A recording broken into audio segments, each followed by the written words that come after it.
This week they got we're literally doing it differently from everybody else. As a matter of fact, moving forward from this point on, I will not make reference to PFF. Ready to get into it? Yeah. All right. We're going team by team. I would be very careful about slinging stone. Am I going to get sued? We got legal on this? I like football, like football season, all the things that go with it.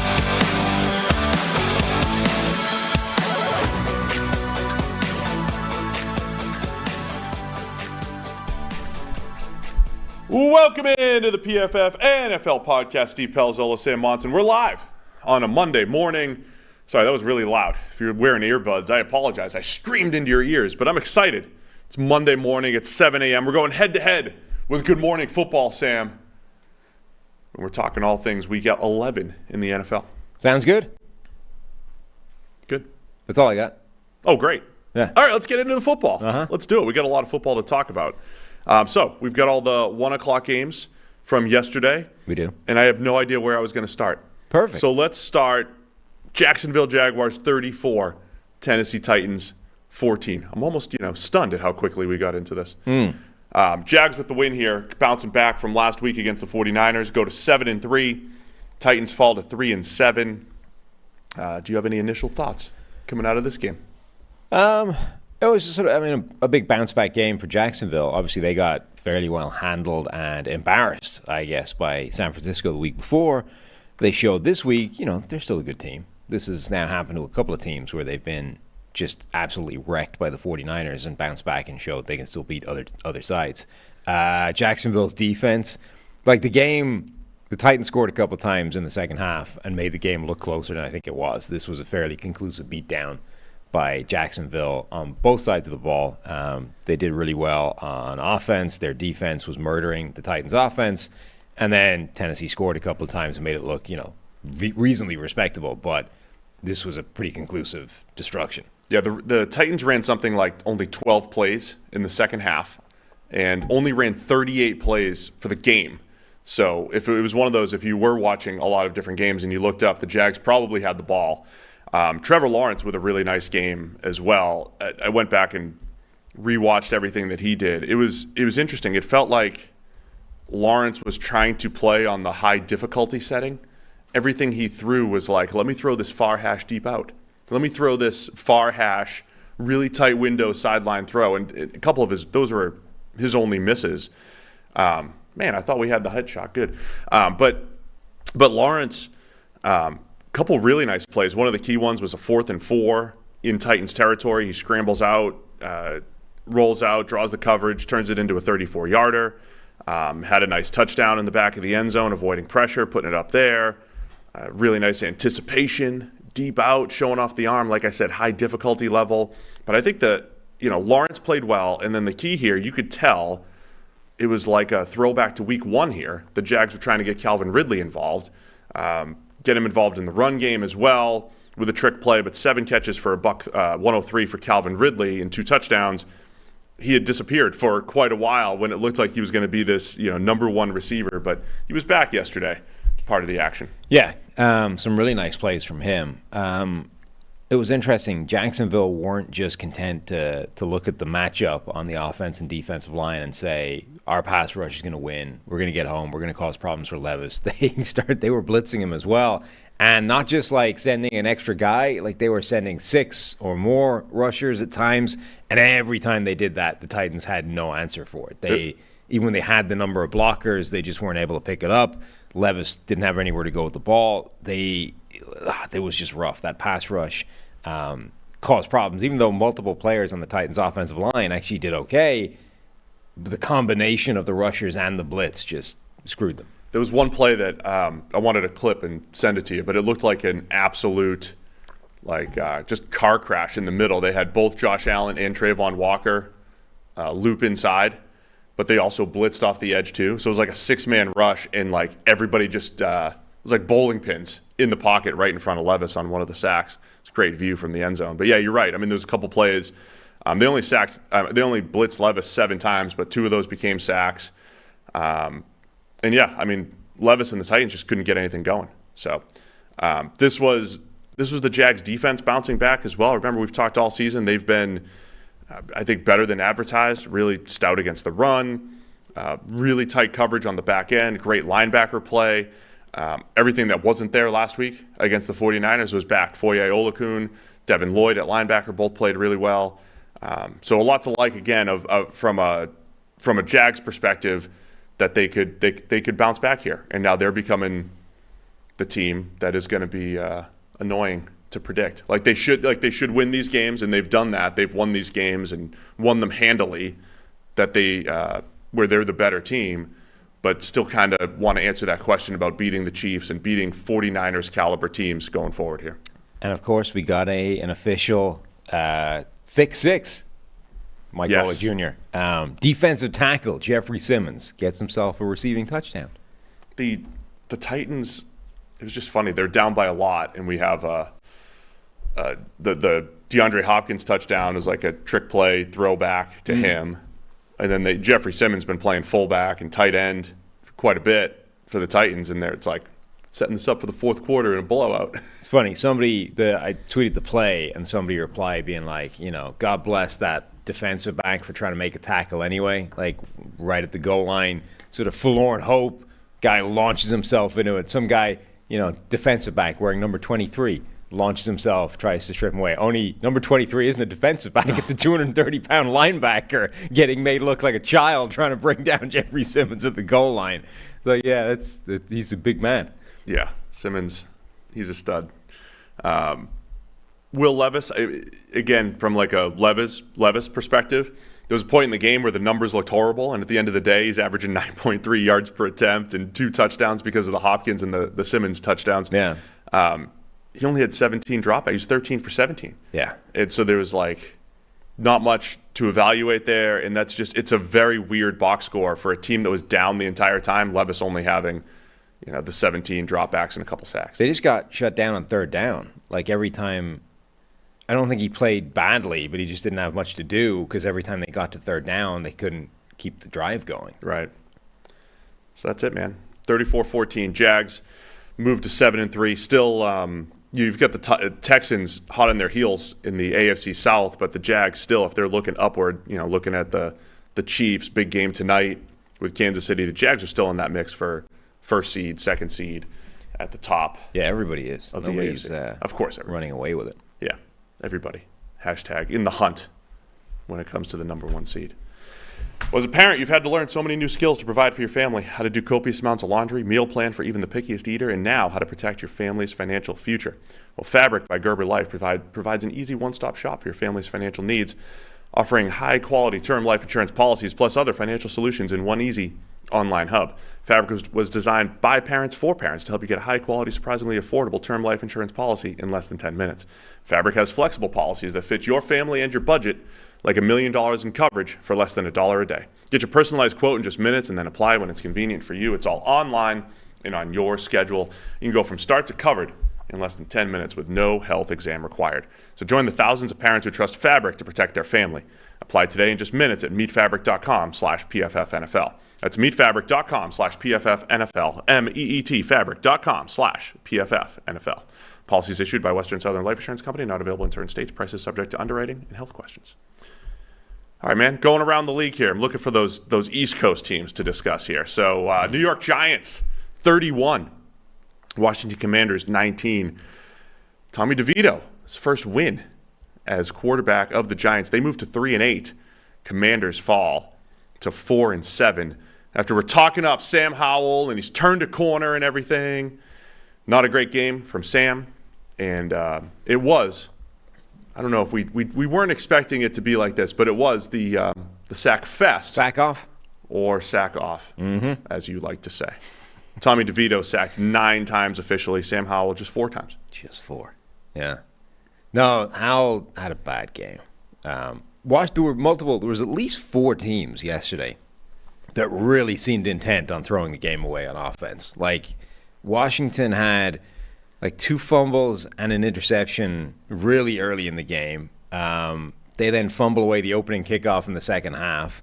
Sam Howell eventually manages to throw it away with a pick 6. Like, it was so obvious really early in the game that Washington is a better team than the Giants, and yet they're really going out of their way to just give the game away. And it's like, how many mistakes can you make and still win a game? The Vikings were trying to do that last night. The Chargers are trying to do that. The Lions are trying to do that. There were so many teams yesterday that's like, you know those stats of like teams that are -3 in the turnover differential, like 1 in 187? It's like, let's see how far we can push that. How many mistakes can we make and still win this game? Washington was one of those teams, and apparently they made too many mistakes to win the game. So collectively, they made an absolute ton. And you're right, Sam Howell had his worst game since the Buffalo game, was it, where he completely melted down and couldn't get anything going? Yeah, not only sacked 4 times, but the 4 turnover-worthy plays. They had multiple comeback opportunities, and then with 29 seconds left in Giants territory, Howell just lofts it up into the flat. And perhaps the biggest not just thing, late to the flat, but just like lollipops it up to the flat for a pick six. I mean, by Isaiah Simmons. The sacks thing, that's kind of around where he's been. The 4 turnover-worthy plays is a bad game by him. The biggest sort of outlier, though, from the rest of the season is 0 big-time throws. Yeah. Like we just talked about how he was leading the league in big-time throws and was still, top 10 or whatever it was in big-time throw rate. To have none of them in this game was pretty impressive. Now, second half, so he had this weird Sam Howell trademark pinball play at the goal line where watching him run the ball is just, it's bizarre. It doesn't seem to relate to physics. Like he's rejected from the goal line like 3 different times and ends up, I think, breaking the plane every time, but the play was let go and he ends up getting blasted to the turf at the end of it. And checked for concussion, which he passed, and he went back in the game. But, I don't know if you've always got these wit out before you got smacked in the head and after you got smacked in the head. Yeah. Stats, after he got smacked in the head, I'm sure that didn't help, is all I'm saying. Sam Howell had a very bad game, and getting smacked in the head probably didn't aid him in his pursuit. But on the one side, he played badly. Washington kept giving the ball away every 3 seconds. On the other hand, Tommy DeVito looked pretty decent. He did. Yeah, so again, this is another one where he gets sacked 9 times, and I think on almost all of them, there's some kind of quick pressure, protection breakdown. How much is that on him? He certainly maneuvered the pocket into those negative plays a few times as well. But when he threw the ball extremely well. I also, there's always a couple games a year, too, when he's healthy. You see big play Saquon Barkley. Barkley had two runs of over 30 yards, toss sweep, outside zone play where he just, turns on the jets and creates an explosive play there. He had 57 yards through the air and the 2 scores. They used Barkley really well. And I thought we hadn't seen this all year where I'm like, hey, that's a good play call, right? Like how many times this year I've been like, hey, Giants are scheming it up a little bit today. They're doing a nice job. It was like they saved the good plays for Tommy DeVito here. Of course. And they weren't letting Daniel Jones or Tyrod use any of them. Remember last year? It was way back. But remember last year watching Brian Daboll and Daniel Jones, and it didn't feel great offensively, but at the end of the day, it's like, Daniel Jones had a solid outing, and Barkley did his thing, and Jones, picked up a few first downs, but when they got to the red zone, they found Daniel Bellinger. They schemed it up for Bellinger. They schemed it up for so-and-so, right, in the red zone. We hadn't had any of that this year from the Giants, but I thought in this game they did a nice job of getting some open receivers. And DeVito, again, 9 sacks is a monster in just 35 or so dropbacks, but he did a nice job executing. He was sacked 5 times in the first quarter. Yeah, that's insane. And then he settled down and started making these throws, right? So I thought the Giants did a good job, of creating some of those throws for him. That pass to Saquon Barkley was that his first touchdown? The sort of wheel rail type throw up the sideline into the end zone was an absolute dime. That was a beautiful pass. We had somebody, I think it was an email that came in where we'd said in the last week that DeVito isn't the worst quarterback in the NFL, which you would probably expect given the situation. And they were like, well, who is? I mean, I think he showed. He's not the worst quarterback in the NFL. DeVito was intriguing when he came in the preseason as well. It's not like he didn't have the sort of DTR preseason or Aiden O'Connell preseason grades where everything was spectacular. But every time he came in, it's like, this is kind of interesting. Like he's got something to his game. I mean, obviously the sacks are ridiculous. 9 sacks in a single game is, even in this season of sack magnet quarterbacks like Sam Howell and Daniel Jones, like that would be an extreme level. But to end up performing the way he did, despite those sacks, was actually really impressive. He averaged 9.5 yards per attempt. Well, I know. That's what I'm saying. They hit the yoink play to Darius Slayton. So anytime you got a rookie quarterback, you got to throw the yoink in there, the throwback. The other red zone touchdown to Saquon Barkley, too. You're right. I mean, that first one was an absolute dime, his first touchdown. The other red zone touchdown was similar to what the Niners did with Christian McCaffrey in the tight red zone. starting on one side of the quarterback, working your way to the other side of the field, and just outrunning the linebacker. I mean, this is how you use your mismatch running back, right? A couple plays per game, and when they come through, it's like, all right, there's your Saquon Barkley game. So it came with DeVito under center. So impressive job by the Giants there, and good job by their defense. I mean, the whole season, the Giants' defense has been hit or miss. It's been as volatile as they dial it up to be, right? And this was one of those games where they're forcing the turnovers, and DeVito did a nice job on the offense. I'm also selfishly quite invested in Tommy DeVito because the memes are spectacular. Whether it's Sopranos, whether it's the Bronx Tale reference from the other day. The Bronx Tale one that you sent me was fantastic. The memes are great. So the longer he hangs in the NFL, the better, because every Sopranos picture that comes out, it's worth it. It's one of my favorite things this year. I like Big Cat puts out his power rankings every week. He just makes up categories, of course. Right. And one of them was we call sauce gravy. And I'm like, that's me. Yeah. That's my family. It's very relatable. We call it, it's gravy. You don't have a chain, though. You need a big... Oh, I mean, I don't look the part. No. Although, I was talking to some friends the other night, and we were talking about something, and I was like, man, I got these two uncles, and they never worked. I had these two uncles who never worked. So did they have a lot of ready cash handy? And they were, they never worked. Yeah. My whole life, for the 40 years that I knew them. Mm-hmm.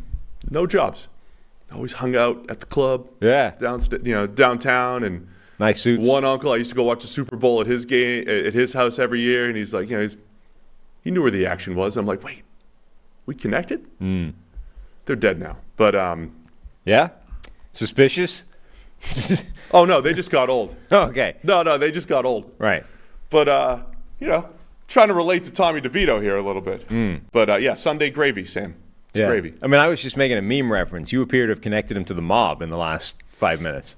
No, you said Sopranos and a Bronx Tale. You're making those connections. Memes. Yeah. I'm not talking about Tommy. I'm trying to say, are we? I was reading this article the other day that was talking about like the demise of the five families, and how once back in the day they were running everything and blah blah. Now they're like, how do you say this without getting yourself whacked? They're like 2-bit gangs, right? That don't really run anything in New York because Rudy Giuliani took them all down, right?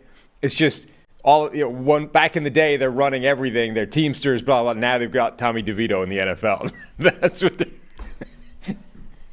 Just remember that was Sam that said that. Some people don't know the difference between you and I. So just make sure that was Sam. I'm gonna have to flee the country because I've angered the mob. And anyway, Giants 3-8. They're heading for a collision course with the New England Patriots next week, with maybe one of the top quarterbacks on the line. Maybe they don't need one. You get Tommy DeVito. Sorry, I don't want to replace Tommy DeVito either. I don't want to get whacked for that either. No. So great job, Tommy. It's a great game. Great game by Tommy. I like Tommy. It's like we're going to give him A's. What about PFF grades? Do they crack down on PFF grades the same way they crack down on, the school teachers? Yeah, give this dude A's. Give the kid A's. Yeah. Do we have to give him 90s? Tommy's on a protection racket. Yeah. Look, Tommy's getting 90s. Give me a guy show up at the front of the office, a bad suit. With a wad of 50s. Don't worry, I'll get my uncle. I'll get Uncle Anthony on it. Perfect. But he's dead, so he can't. So let's go. I love Monday mornings. Let's get all the bad games out of the way here first. Dallas Cowboys 33, Carolina Panthers 10. Nailed it. Classic Panthers game. What was it, like an 18-point spread and it still wasn't enough? It was 10.5. 10.5? It was 10.5, and we said it should be 20. Yeah. To be fair, it was a close game right up until they threw Deron Bland another pick six. Oh, it's classic Panthers. Bryce Young is at that. Bryce Young is what Jared Goff was in 2016 as a rookie. Bad? Yeah, but not just bad. Like when you're watching, you're looking for any signs of life. So early on, Bryce Young hits like a 3rd and 3 slants to Adam Thielen. And it's like, all right, we got a 3rd and 3 slants. I think the thing is, so Bryce Young is bad unless it's 4th down. Yeah, there you go. 4th down, he was 2 for 2, averaging 9.5 yards per attempt. So if we can just get to 4th down every play and then let him go. Just get to 4th down. Just unleash him. That's how you get there. Run. The Deron Bland thing. This tweet was from Michael Gelkin. With 4 pick sixes, Cowboys cornerback Deron, 4 pick sixes, really halfway through the season. Cowboys corner Deron Bland has caught more touchdowns this season than any single player on the Browns, Colts, Falcons, Jets, Rams, Saints, or Steelers. See, I'm not surprised. I was looking for some sort of tweet. I mean, so he's got more touchdowns than anybody on the Giants going into yesterday, at least. The Giants, got to the end zone because thanks to Tommy. If we weren't clear. Thank you, right, Tommy. So, yeah, Deron Bland having another pick six is insane. Yeah, for them. That's nuts. He's making Trevon Diggs from 2 years ago, look right. What if subtle. He scored at the end of all those interceptions? Yeah. 10 picks, sweet, or 11, whatever he had. Right. How many pick sixes equals 1 pick equals 1, how many, like, that math again we're going to be doing, like how much yardage is 11 picks worth? Well, how many pick sixes is that yardage worth? Somebody in the chat said Uncle Anthony's wearing cement shoes at the bottom of the hut.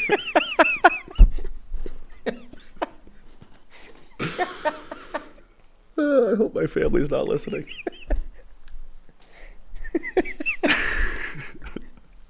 And if you're tuning in for just a Cowboys-Panthers breakdown, you missed the rest of the podcast. We were talking about, is Steve's family connected? Apparently not. You got pointed at the foundations of a bridge somewhere.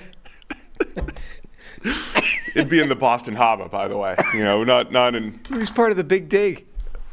My dad, yeah. Wait, my dad was part of the Big Dig for about 25 years, so you dive into the accent when you talk. That's how my dad stayed employed for quite a while. Big Dig. A little 3-year operation that turned into 25. Yeah. It's good business. All right. Cowboys dominated as expected. Deron Bland had a pick six. I'm not going to say I'm going to blame Jonathan Mingo on that, but no. There is a certain subtlety when you're evaluating receivers. A lot of times, what gets lost in the mix is how the nuances of route running and everything, and how you have to be quote QB friendly and work back. And there's the subtleties of just like running routes at certain depths, maintaining those depths. I mentioned this a few weeks back watching Jordan Addison. Jordan Addison, when he runs an out route, he's angling it back toward the quarterback a little bit more.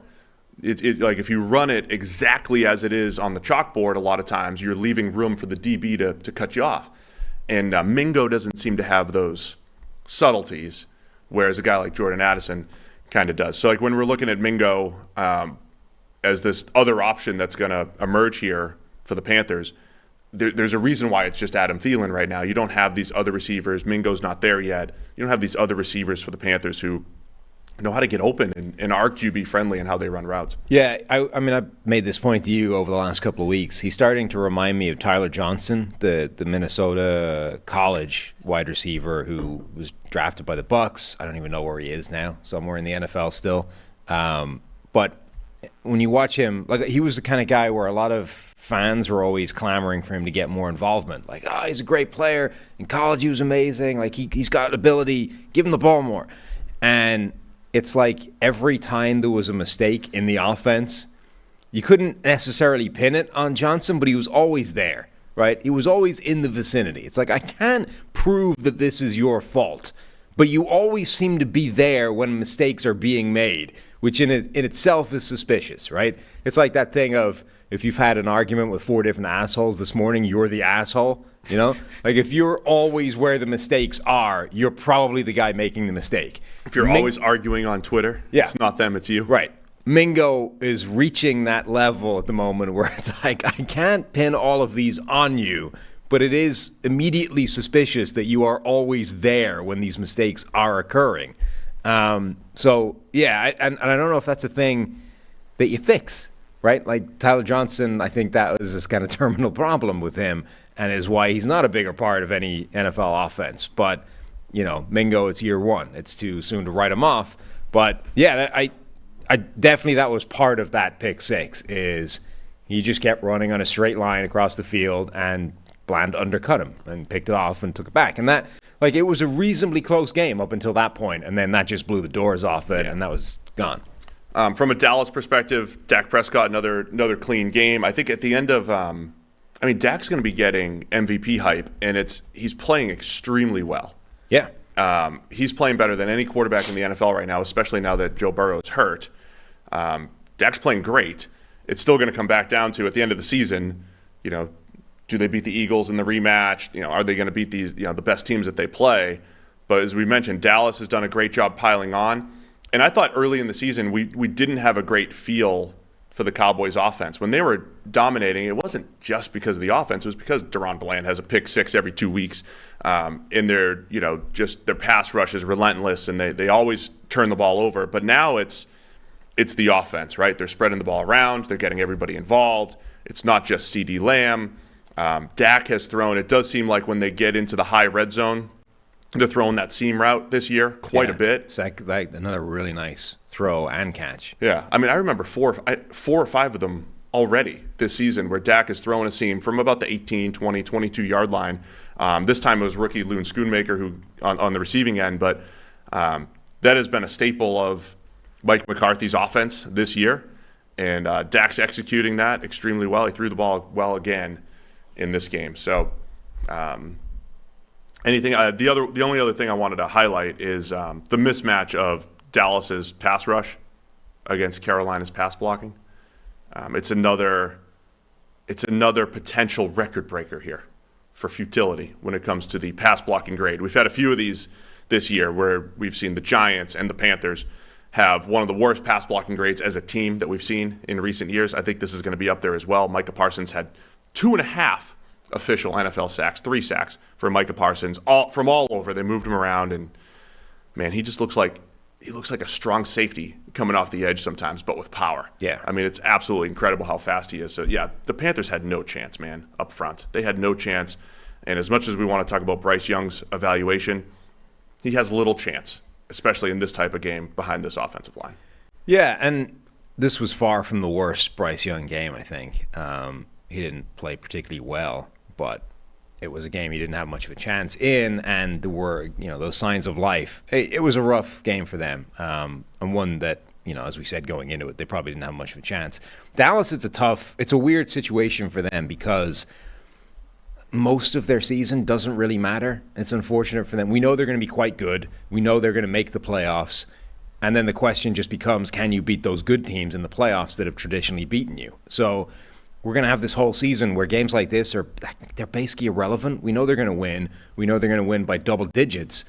And even if they drop one, randomly against Arizona or whatever, it doesn't really matter. Like, the thing is, what happens when you run against the 49ers again, where you just got absolutely embarrassed on both sides of the ball? That's your season. So we're in this weird world where, Dak Prescott's going to have, a borderline MVP season, and it's like, it doesn't matter. What happens in the NFC Championship game or the divisional round? That's your season. So it's this bizarre all or nothing, or it's grading them on a curve relative to other people. Tony Pollard finally got himself in the end zone after being allergic to it in a Julio Jones tribute type of way for most of the season. And the really funny thing about that is, people have been sort of posting these stats of, I think he was second in the NFL in terms of carries inside the 5-yard line and hadn't managed to get into the end zone. Where he actually got in the end zone was on a play from the 20 or something, where he had a big gap up the middle, but then ran headlong into a safety at the 5-yard line, and then just powered over into the goal line anyway. You've got this overwhelming wealth of carries inside the 5, and it took a carry where he was contacted at the 5 for him to actually get into the end zone. Good for Tony.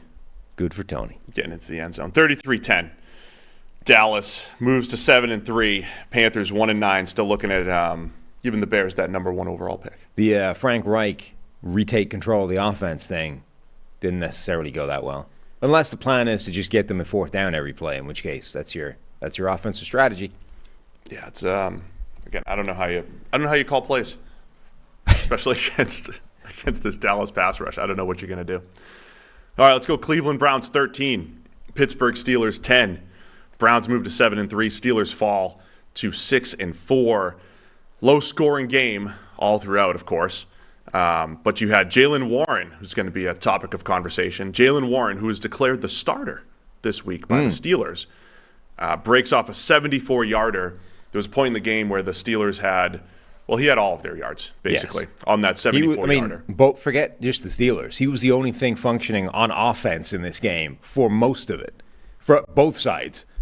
I have many Jaylen Warren stats. I have a few. Perfect. To highlight. Let's go. At some point. But he had the 74-yarder. Yep. All right, let's just go through all the Jaylen Warren stats here for the Steelers. Did you see Ben was complaining about this yesterday. Did you see the NGS numbers on that run? No. The rushing yards expected stuff? So guess what the expected rushing yards was on that? I mean, it should be at least 10. 6.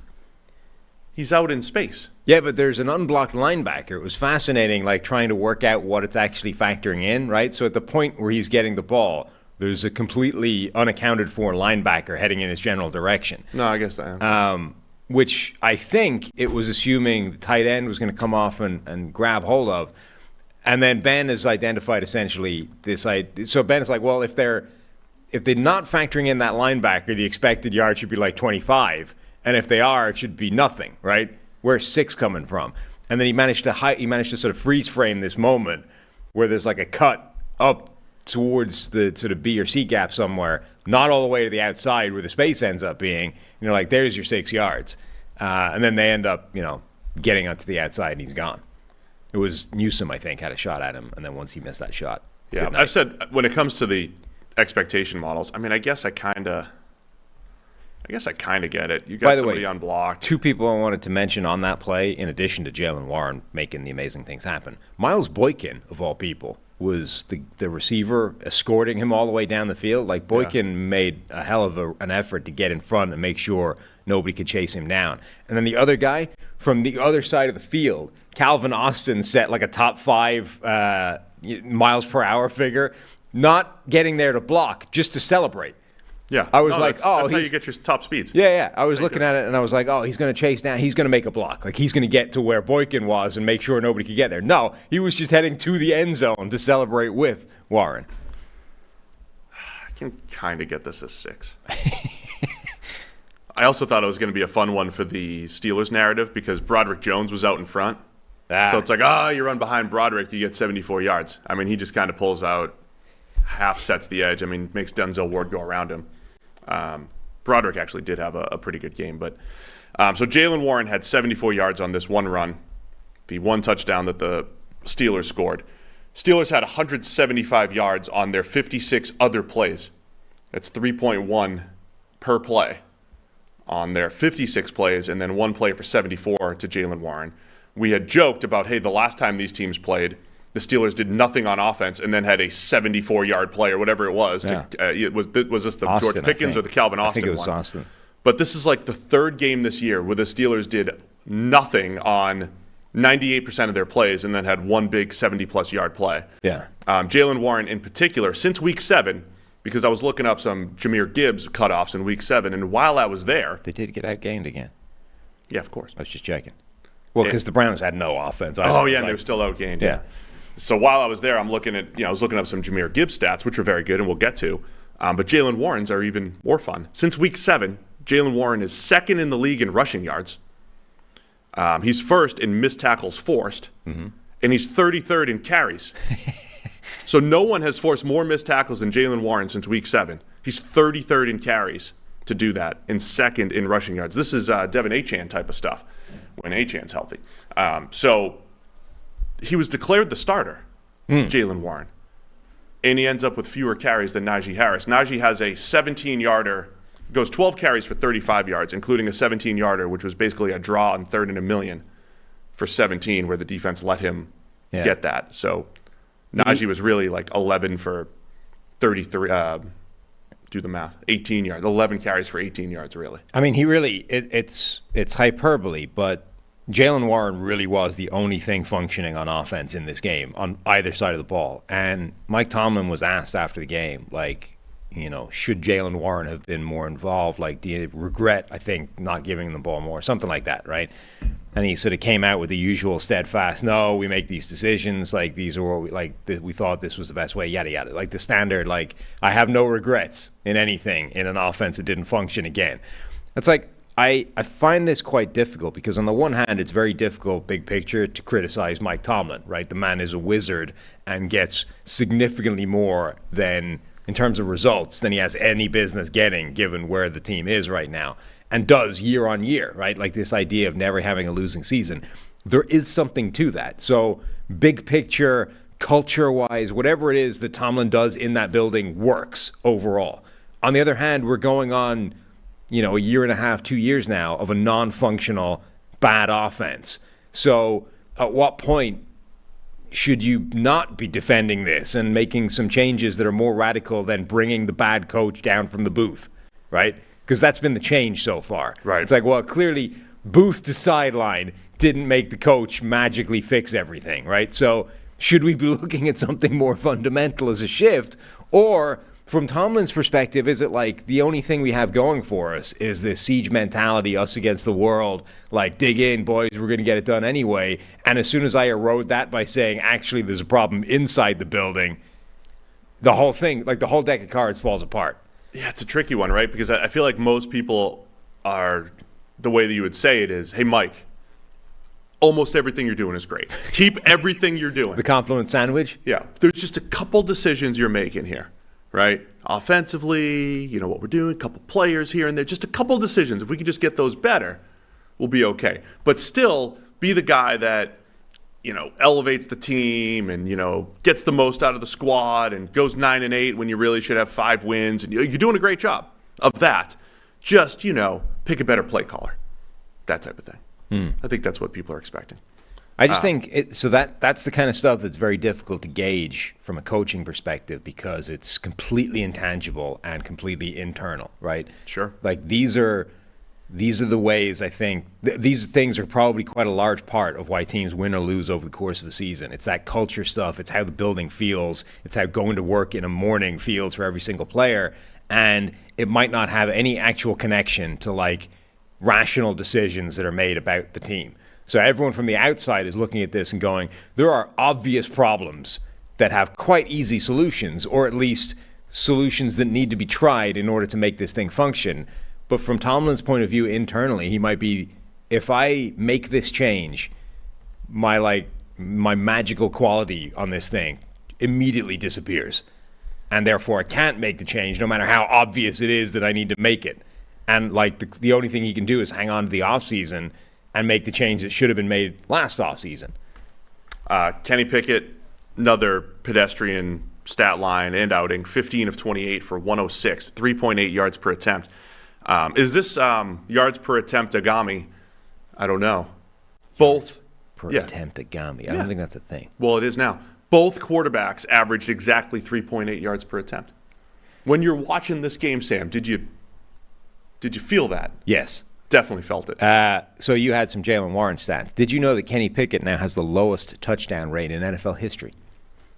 That's amazing. 315 quarterbacks have attempted more than 500 passes since whenever the hell this number existed, and he's the only guy under 2% as a touchdown rate.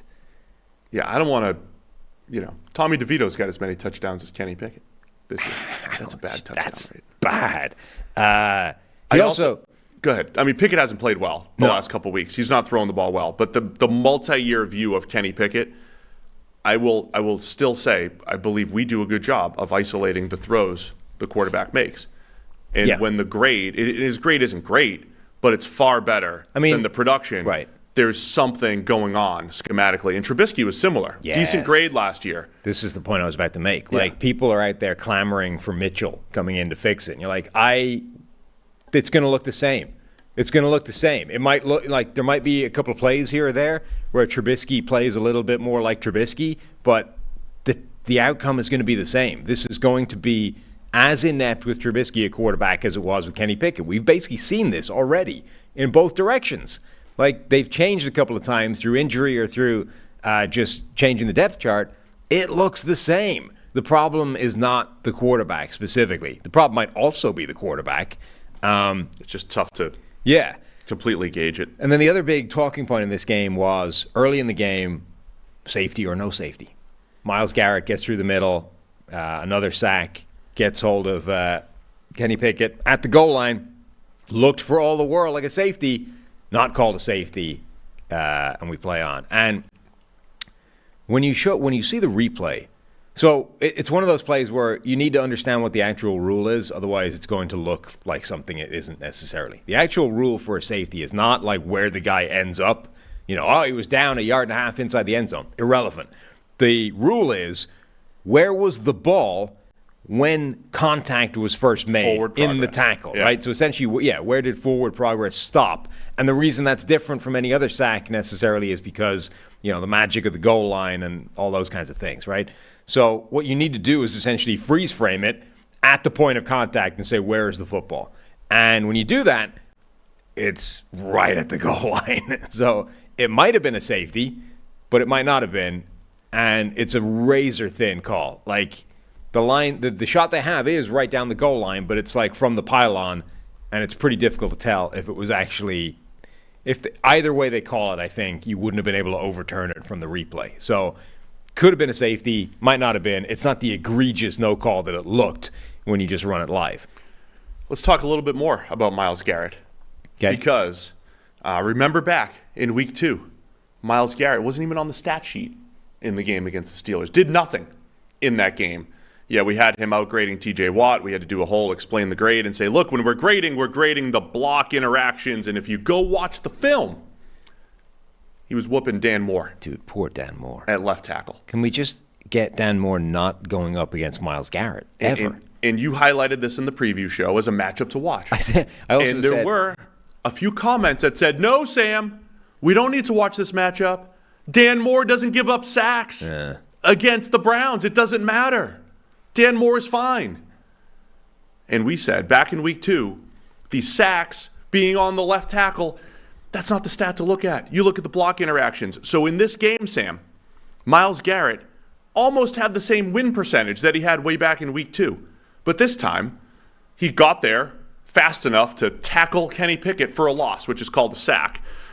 In another one, Kenny Pickett held the ball long enough for Myles Garrett to get there. So the point is, Myles Garrett had a very similar game this week as he did back in week 2, except we have 2 sacks and he was kind of in on a third. The block interactions are what matter, and Myles Garrett remains the most unblockable player in the NFL this year. And an inch or two away from that safety. And an inch or two away. I also said that when Dan Moore doesn't have to block Myles Garrett, his pass blocking grade is like 66 or something in his career. And when he does have to block Myles Garrett, his grade is like 18. 19.3 at the moment, pending review. So well right in the zone.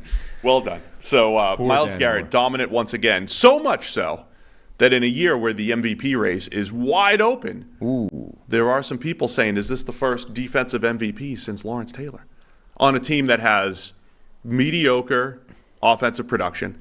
Now the starting quarterback is injured. DTR had a couple nice throws on the game-winning drive. But other than that, it didn't do a whole lot yesterday. Right. So Myles Garrett, as the leader of one of the best defenses in the NFL, now getting his own level of MVP hype. Yeah, DTR is worth touching on at the end of this. You're right. Like, the last drive was pretty good. Everything else was not. I think that's probably the easiest way of summing it up. Like, and how much does that matter? Is that clutch? Is that coming through in a pinch? I mean, they're signing Joe Flacco, so, it's probably not a great sign for DTR. Yeah, I mean, there was a couple easy misses in there. Threw one that should have been picked. That he kind of floated. He just kind of floats some passes up there, which I was surprised with. Like, if you look at his passing chart, I mean, they weren't letting him do anything. Yeah. Like, it was designed to not, put the ball in harm's way, and he still didn't. He still put the ball in harm's way. So, just a fascinating division. There's still everybody's still. The Bengals are 5-5 now. Is that right? 500 or better in that division. Steelers are still 6-4, right? And Are they playing Cincy next week? You know they're going to bounce back, and they'll be 7-4, and they're just going to be probably sneak in as the 7th seed, and nothing's going to make sense if you're the Steelers. But this one, the Browns move to 7-3 here and pull out the win with the game-winning field goal. Mm-hmm. Do you have anything else? No, on this game? I got no more use for this one. Speaking of, the movies. All right, so let's get to our friends over at Prize Picks. So we got Monday Night Football tonight, and we have a PFF Prize Picks lineup. Remember, you're going to pick either more or less than the Prize Picks projection. We get Eli in the booth. He gets full credit or blame for our lineup for tonight. We're going Jalen Hurts more than 36.5 rushing yards. We're going Patrick Mahomes more than 24.5 rushing yards. So we're expecting both QBs picking up yards on the ground. We got a brotherly shove, picking up some scrambles from Hurts. That's what we need here. And then, look, you could pair all sorts of stuff on Prize Picks. We're going to pair this with Jalen Hurts going more than 21 for his fantasy score. So we need some brotherly shoves. We need them into the end zone. 21 is the fantasy score that we're looking for over at Prize Picks. And now with basketball season here, you could pick combo projections across football and basketball with the Specials League, a league created specifically for combo projections that includes 2 or more players from different sports or leagues. For example, LeBron James and Travis Kelce, a 10.5 combo of 3-pointers made and receptions. You can play alongside Prize Picks' favorite players like rapper Meek Mill and comedian Andrew Schultz. You can do that in the community plays under the promos tab of the app to view entries from some of the biggest names in the Prize Picks community every single week. Prize Picks even offers a reboot policy so that your entries stay in play even if one of your players gets injured. So hopefully we don't get any more QB injuries here tonight, Mahomes or Hurts. But if that happened, for football and basketball games, if you have a player that exits the game in the first half, doesn't return in the second, that player is rebooted. So Prize Picks is the only daily fantasy sports platform with an injury insurance policy. So go to prizepicks.com/PFFNFL, use code PFFNFL for a first deposit match up to $100. Again, that's prizepicks.com/PFFNFL, use code PFFNFL for a first deposit match up to $100. All right, man, where are we going next? Let's go Detroit Lions 31, Chicago Bears 26. Lions moved to 8-2 for the first time since just after World War II. I don't know, what was it, in the early 60s, whatever it was? Schefter has a good tweet. For the first time since 1969, the Lions and Browns have each won 7 of the first 10 games. The last time this happened, the Jets were the defending Super Bowl champions. Bill Belichick was a senior at Annapolis High School in Maryland, and Apollo 11 landed on the moon. Wow. I was only half joking, but also half serious when last Monday you and I were sitting here. We're going to the Super Bowl. So we were looking for Super Bowl flights. And it was coming off of it was a victory Monday for both the Browns and the Lions. Yeah. And based off our interactions with both fan bases the last couple of years, they are an excited fan base when their team is winning. They love it. And I think it is Browns and Lions fans jacking up the flights to Vegas for the Super Bowl. Seems surprisingly difficult to get to and from Vegas in those specific days. Yeah, the prices are ridiculous. It's usually so easy to get to Vegas, and we can't find a good flight right now. And now we have to wait another week because the Browns and Lions won again. Like, we have to wait for them to lose, or maybe next Monday because the Lions play on Thanksgiving. Maybe things will be tempered by then. It's just ridiculous. It's all Lions and Browns fans booking Super Bowl trips. Right. That's my theory. It's bad enough that I genuinely did price out what it would cost to rent a truck and drive back from Vegas. All 22 and a half hours of it. It's not good. No. All 22? All 22 and a half hours. Yeah. So the Lions win 31-26. Justin Fields makes his return. Man, the Bears look so good early, but the Lions come back with 2 scores in the last 3+ minutes for the win. Let's start at the beginning here. Justin Fields making his return. It felt like they were saving the good stuff, right, for Fields to come back. He's running the ball. He ends up with 18 carries for 104 yards, but they were using him in the design run game. He's making some really nice throws, absolute dime to DJ Moore for a touchdown. And part of the reason why the Bears got up is the Lions kept turning the ball over. Yeah. So they were one of those teams I mentioned earlier where they seemed intent on giving away this game. Goff had a ton of interceptions. They weren't all his fault. In fact, most of them weren't necessarily. Like, there was a tipped pass in there. He was unlucky more than terrible. There was one really bad interception, threw it back to TJ Edwards. There was 2 unlucky interceptions where the route got, the slant just got the receiver just got bumped into the defender, Right. different defender. He has to throw it on time. There was a tip pass in there, but there were also 2 other passes that probably should have been picked. So this is one of those that like a even dropped pick six by Jalen Johnson right at the goal line. this one evened out in the wash. Yeah. That Jared Goff had 3 picks because he had 3 turnover-worthy plays. They were all pretty bad. Right. Yeah, I mean, he had a bad game. In addition to them getting unlucky, his luck was, as you say, kind of a wash. Like it ended up sort of where it should have been. There were another team that fumbled a kickoff. Like, just a bizarre game where clearly the Lions are a better team than the Bears, and yet again, you're going to test like just how many times can we screw it up and still win a game, and they almost lost it. Like, Fields had that dime to DJ Moore for a touchdown. He also had a throw late, which was a massive, like, high leverage play where who was it? The Tyler Scott, the rookie, just outside of his reach. Yeah. And if you watch that route, for some reason Scott eases up somewhere, trying to track the ball, trying to find it. I don't know if he misread it or if he just did those things where as soon as you start looking upwards, you just stopped running automatically. It looked like he was looking very early. And that kind of was the lost a difference of half that step. throw. Like, Yeah. it ends up being just out of his reach, but I don't think it was thrown just out of his reach. I think it was catchable, and the receiver eased up and kind of took it out of his own reach. Anyway, like, if that is connected, that's potentially a game-changing play in this game. Like, they go deep when it was a short conversion, and that was the play. Even after all that, though, the Bears, in my notes here, a big boy drive, man. I mean, they're up 23-14, and in the fourth quarter, right? I mean, there was a lot of good stuff that happened that the Bears did as well. 14-play, 70-yard drive that took 8 minutes and 45 seconds. And so, again, I always talk about, hey, when you're the underdog, you have to, keep that lead as long as you can before at some point, the longer the game goes, the favorite has that chance to just, flip the script on you. And this was like, okay, the Bears, they ended it, right? 14 plays, 70 yards. And they kick a field goal to go up 12. Now, it's only up 12 Right. with 4:20 left. But you think, all right, we just took 8 minutes and 45 seconds off the clock. I'm okay with that. But the Lions come right back. I mean, all the drives that the Lions put together, the best that Goff and the Lions looked was right before the half. They had a really nice drive, scored with 16 seconds left, moved the ball very quickly. And then in the last 3 minutes of the game, 4 minutes of the game, basically, Goff hits Jamison Williams for a 32-yarder to get within 5.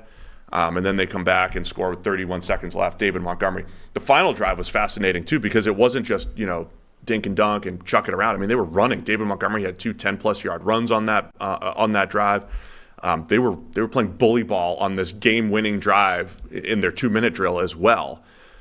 So the Lions just cracked down late, and then the Bears still had a desperation. They still had a chance, right? They were still down 3, had a chance, and Aiden Hutchinson beats Darnell Wright for the strip sack, turns into a safety, and Lions escape 31-26. Yeah, they did. I mean, that's the best way of, I think, summing it up. They dug themselves an absolutely massive hole, gave Chicago a chance, and then got away with it, escaped. Like, they became one of those teams that, how many turnovers can we have and still win a game? Yeah, I mean, that's what I think is impressive about the Lions. So you're sitting here as a team that is, hasn't been 8-2 since the 60s, and they're winning ugly. So instead of losing ugly, now you're winning ugly if you're Detroit. And you could look at Jared Goff and say, well, that's by far his worst game of the season. He was our number 1 graded quarterback coming in. There was always this part of me that said, well, he's not a 90 quarterback. He's good. He's not a 90 quarterback. That can regress quickly at some point. It did. At the same time, he's still making the plays that were needed end of the first half, end of the game, right? And you're just the better team. Yeah. And you found these other ways to win. I got some other Jahmyr Gibbs stats I want to bring up too, but this is the team that the Lions built. They have a lot of good players. So even on their worst day where they're turning it over, they have enough firepower on offense to make the comeback. They have enough players on defense to shut it down, like Hutchinson on the strip sack. It's a good team in Detroit, and it's almost more encouraging. Hey, we didn't blow out, Chicago, didn't cover the spread or whatever, but man, you come away with a win on one of your worst days. That's impressive. Yeah, I mean, credit them. Like, contrast what happened to the Lions last night or yesterday with what happened to the Vikings last night, in that division could have turned into a really interesting horse race. And the Lions had a bad game against Detroit, or the Lions had a bad game against Chicago. Ton of turnovers. Goff played his worst game of the season. It would have been quite easy to have lost that game, to have lost belief, to have just gone, it's a bad day at the office. It's okay. It's only one game. Chicago, talked themselves into Chicago being better than they are. But they found a way to win it. Meanwhile, Minnesota, who was on the hottest streak in the NFL in terms of consecutive wins, who would put themselves in a position where they get a win and then have these games with Detroit at the end of the season, like they could actually have won that division. If Detroit loses one, if the Vikings win another one, or even if they just keep pace, and in the end the Vikings have enough mistakes and they find a way to lose a game that they could and should have won. So, I don't know if you say this is just the way the ball bounces in the NFL in small sample sizes, or if you say this is an indication of one team that's actually, forged some kind of belief over the last year and a half or whatever, and another team that isn't there yet, or maybe will never get there because, they're aware of their shortcomings. But just the contrast of those two teams, I think, was interesting. The Lions found a way to win even when they could have easily dropped one. I want to highlight some of the Lions rookies again. Jahmyr Gibbs, I told you earlier, I was looking up stats since week 7. Remember, people were clamoring for Jahmyr Gibbs to get more touches. He did. He has really since week 7 when he came back from injury. Mm-hmm. Since that time, his ranks among running backs, he's 4th in rushing yards. He's 2nd in yards per carry, behind Jaylen Warren, of course, who's up around 8. But 5.6 yards per carry for Gibbs. 5 touchdowns, tied for 2nd. He's 3rd in receptions with 23. He's 4th in receiving yards, and he's tied for 1st in receiving first downs. Jahmyr Gibbs being a part of this offense in the way that he was, right? 2-minute drill type stuff, move the chains. This is, I think, what they envisioned. I know we talk a lot about draft time, about the first round running back thing or whatever. It's just, those are that's one solitary decision that really doesn't make or break the team. It really doesn't. I mean, you could burn a first round pick and still be a good team. But I think what the Lions envisioned here is we're just going to get a whole bunch of good football players. And like I said earlier in the year, you don't justify Gibbs by just giving him 30 carries and saying go. You make him a part of the whole, right? David Montgomery still has his role here in this offense. Gibbs is carving out his role in this offense where he'll be the pass-catching back.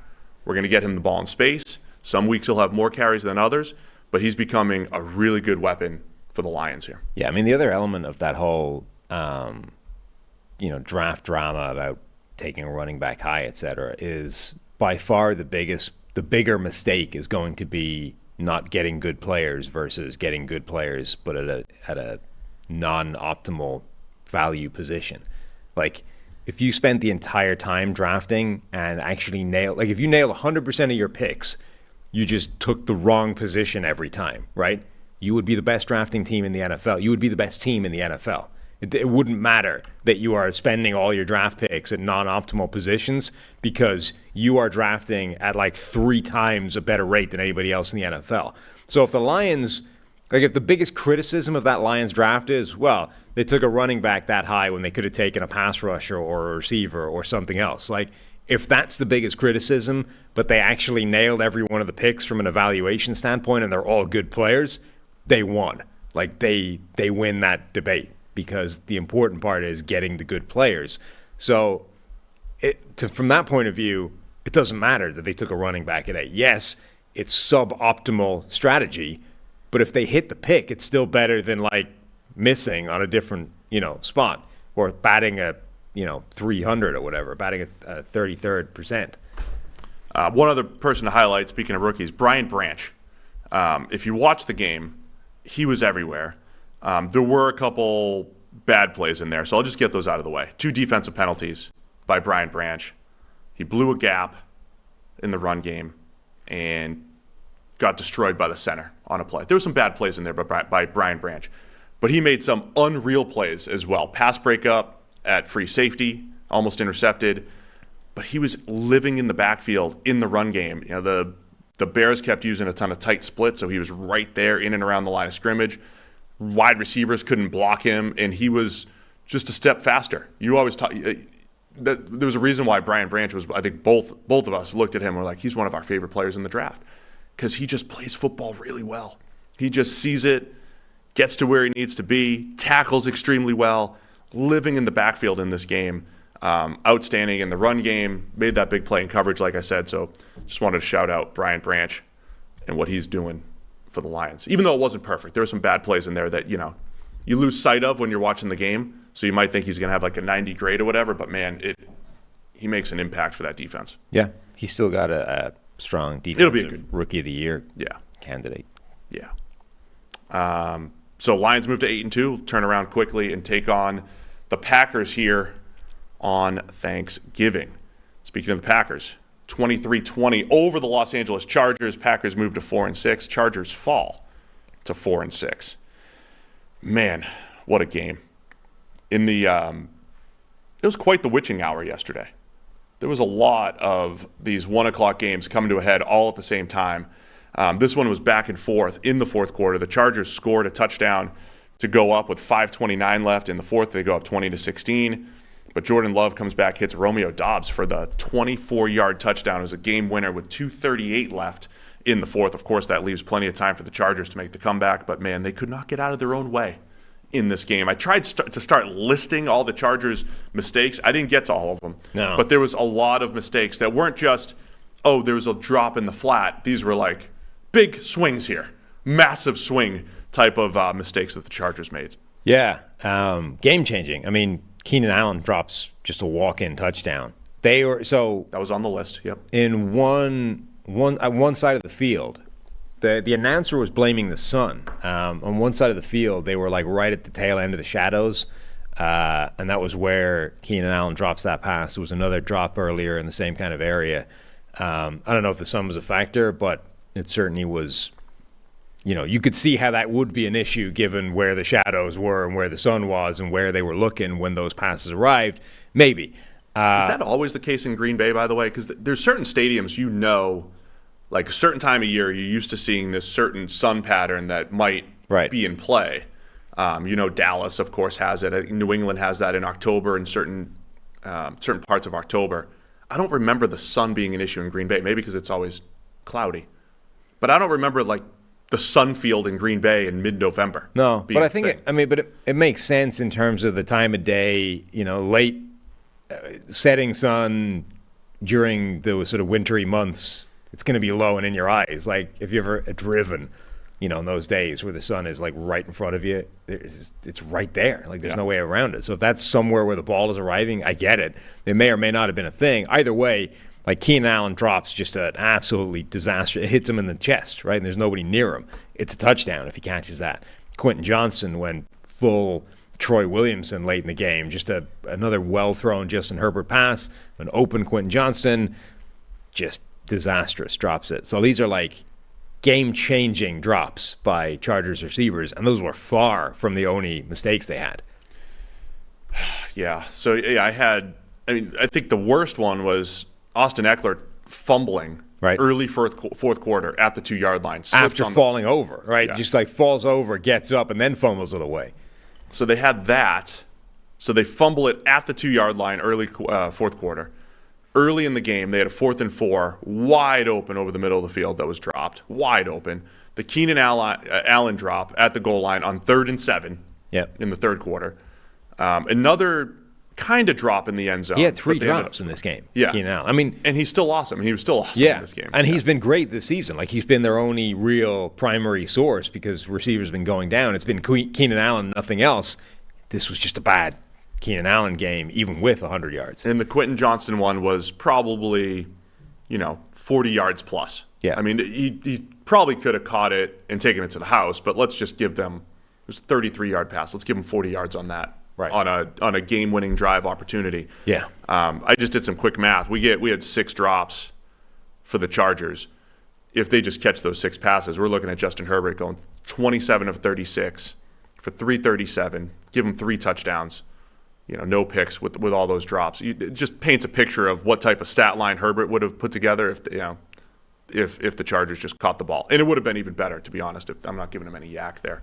So nothing against the Packers here. We'll get to them in a second, but this was self-inflicted Chargers errors that were just horrendous, and it really might be the beginning of the end now officially for Brandon Staley.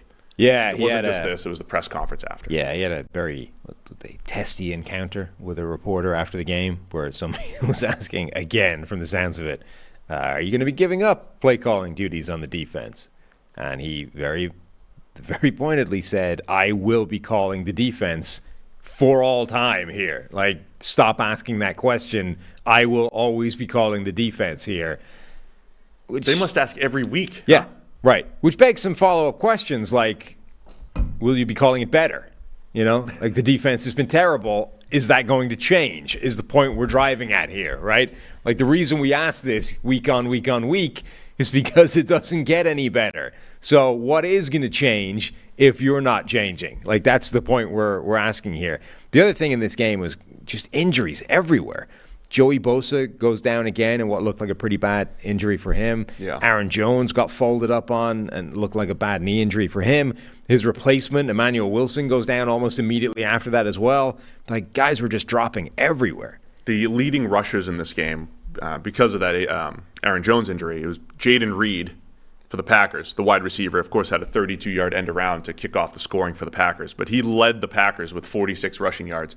And then Justin Herbert led the Chargers with 73 rushing yards. I thought it was another game. Jordan Love played pretty well overall. Some nice passes down the field. Again, I think from a Green Bay perspective, you have Dobbs with that game-winning touchdown. You have the explosiveness of Jaden Reed. You have Dontavian Wicks, who looks like just doesn't get tackled sometimes like he did earlier in the year. It's just tough to tackle. Ends up with 91 yards on 3 catches. Like, every now and again, you're looking at Luke Musgrave making some plays. The young receivers. And Christian Watson, who, the best thing he does maybe runs, the over route. Run the over route, man. Run it faster than anybody. Get open in the high red zone. Did that for a touchdown.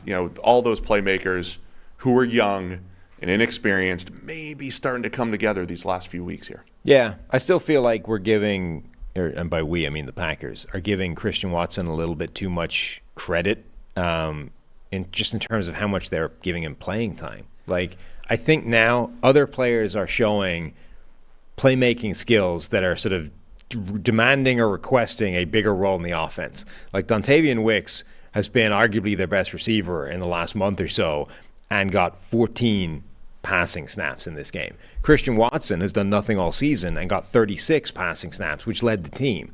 That, to me, if you're not going to reverse that, it should be closer, right? Dontavian Wicks needs more playing time. On the other hand, Christian Watson isn't justifying his playing time. Let's maybe kill two birds with one stone and start changing that a bit. I was going to ask you during the Jonathan Mingo conversation a while back too, when you have a receiver that I think is this big play threat, right? Like, if you just had Jonathan Mingo run the deep route tree, yeah, I think he'd have more success, right? I think you'd be able to find a big play or two per game. I think Watson is similar.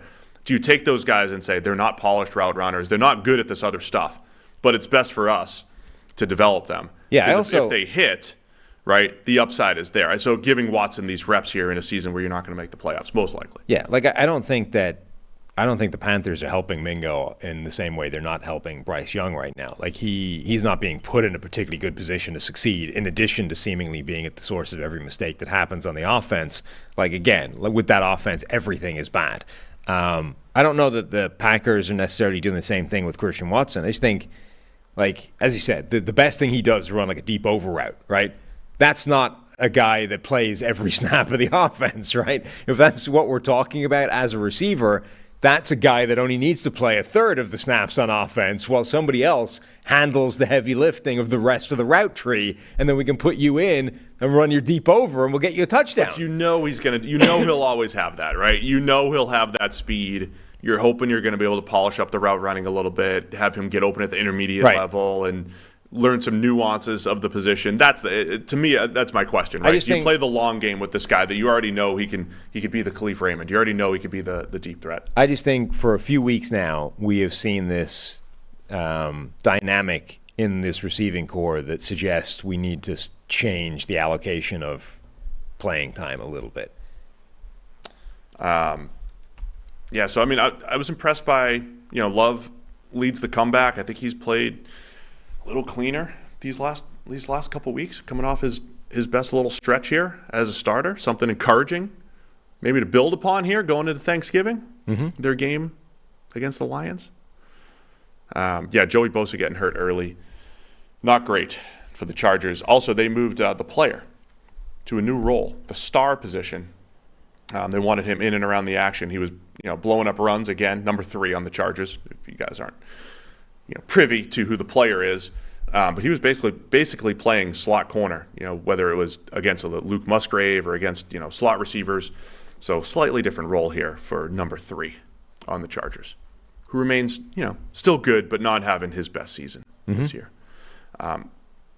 They're going to end up moving on from Staley, have all these star players again next year, and I'm going to buy in once again because there's a new coach. I'm going to buy in again. Okay. I mean, at some point, it feels like it will be right. Like, there are pieces there. Every week we look at this defense, and we're like, how is it this bad? Yeah. Like, it should be better, and they have a defensive coach. Like, running the scheme that is like the meta scheme at the moment in the NFL. Like, why is this not a better team? I don't know. I don't love it. Doesn't make sense. I don't like things that don't make sense. Both teams 4-6 though, coming out of there. Got to tell you about our friends over at AG1, the daily foundational nutrition supplement that supports whole body health. I drink it every single day. Gives me the nutrients I need every single morning. Drink it with my coffee. Just mix it with some water. Chug that thing, and boom, I'm ready to go. Unstoppable. Ready to do a podcast at 7 a.m. Ready to take on the day. That's what I get from AG1. So I don't have the best diet, Sam. I don't have the best diet. I need all these nutrients. 75 high-quality ingredients. That's what I get, and that's what I need. That's what we use here on the PFF NFL podcast. So with every daily serving, setting myself up for success, gives me all the key daily nutrients that support energy, focus, strength, and clarity. It's this micro habit that delivers macro benefits and helps just about everybody take great care of their health every single day. And I also love that it costs less than $3 a day. So you just mix it with water, drink it first thing every morning. Pretty good, if you ask me. It's a really effective daily habit with high-quality sourced ingredients. A win-win for all of us here on the PFF NFL podcast. So if a comprehensive solution is what you need from your supplement routine, then try AG1 and get a free 1-year supply of vitamin D and 5 free AG1 travel packs with your first purchase. We've had a few people reach out. Where do you get this? So listen, it's drinkag1.com/PFF. That's drinkag1.com/PFF, the number 1. Go check it out right now. Let's go Miami Dolphins 20, Las Vegas Raiders 13. First loss in the Antonio Pierce era for the Raiders. Dolphins move to 7-3, hashtag in the mix, in the hunt for the number 1 overall seed. Of course, they didn't score $1 million at home like they had, but Miami still takes care of business, gets the win when they should get the win here. Yeah, this was a bigger grind than it could and should have been, I guess. Like they made some mistakes on offense as well. They weren't quite one of the teams that were seemingly absolutely intent on throwing the game away, but they were making their lives more difficult than it needed to be. Tua had a turnover on a fumble after picking up a first down to scramble. It wasn't even necessarily a great punch on the ball. It just came loose while he would take the hit. That obviously made their life more difficult. Tyreek Hill showed one of those picture-perfect plays of just how ridiculously fast he is. Yeah. Catches this in-breaking route, classic Tyreek Hill Miami Dolphins play, and then just accelerates past everybody through a gap that shouldn't have been there, right? Yeah. When we say Tyreek Hill makes the stats look better, it's that. I mean, that's what he did against Buffalo in that historic division game a couple of years ago when he was with Kansas City still. It's here's this 15-yard inbreaker, good throw quarterback. You've earned 15 to 20 yards with this throw. And then Tyreek's nope, I'm going to turn it into 65 in that particular game, or this game, whatever it ended up being. I'm just going to turn it into a touchdown. Yeah, he's fast. If he was dominating in this game, then he gets a hand injury. I think there's a couple. Tyreek Hill and Mike Evans are 2 receivers who, if you're a fan of their team, they must scare you every single week. Mike Evans plays to like the point of exhaustion and he's always limping and he always looks like he's hurt, and then he comes back. Tyreek Hill, a couple of weeks ago, has the hamstring. It's like, oh no, the hamstring. He's done. The hamstring, that's going to kill you for 6 to 8 weeks. Nope. And now he has a hand injury, goes into the locker room, and it's like, well, if he broke his hand, he can't recover from that. And he missed like a couple plays. So he's back. Tyreek Hill just has like a lot of these injuries that look really bad, and then he's back a few plays later. Yeah. But he ends up with 146. He just leaves the game a lot and then return. He does. 146 yards on 10 catches for Tyreek Hill. But yeah, the Raiders hung tough, man. They hit the Antonio Pierce era. It sounds like he's made an effort to get the ball to their playmakers, right? Run Josh Jacobs and highlight Robert Spillane on defense, who had a really nice near interception on Tua. But Davante Adams, he gets his 13 targets. They hit him with the 46-yarder on the throwback early, and it's like, all right, they're going to hang tough here because they're feeding Davante Adams. But, man, there were other opportunities to hit Adams later in the game and in the comeback attempt, and O'Connell, what is his third NFL start? Not looking great there. Missed a bunch of throws. Yeah, he did. The touchdown was a weird play as well. The shot to Adams. I don't think it was a badly thrown pass, but it was brutal safety play. Like the far side safety, the one the ball was going towards, just takes an awful weird angle and just like falls over in the course of trying to go towards it. Basically just runs into Adams and hits the deck. And ends up being a catch. The backside safety obviously never had a shot one-on-one with Adams. So it's just one of those weird plays where it's like it's difficult to credit the quarterback too much for that. Like, yeah, it's a shot. It's against safeties. It's not a bad look, but you think anything other than the safety, like running into the receiver and falling over, it probably ends up being something different. You don't want to give him credit for that? I'm fine with giving him credit for it. I'm just my question would be, how good does that look if the safety does anything in normal spectrum of play? Fair. Tua had, I mentioned that the turnover-worthy play he had. Robert Spillane did a great job of, how often Miami's just throwing anticipation throws to the middle of the field. Spillane just sprinted to the dig, and Tua threw it anyway. That was in the red zone. Miami was up one of the plays of the game, really. Because if he just catches that takes points off the board for the Dolphins, maybe changes the complexion just a little bit. But I was impressed by, look, the Dolphins are too good offensively. They only scored 20 points, but they created some chunk plays when they needed to. Tyreek Hill doing his thing.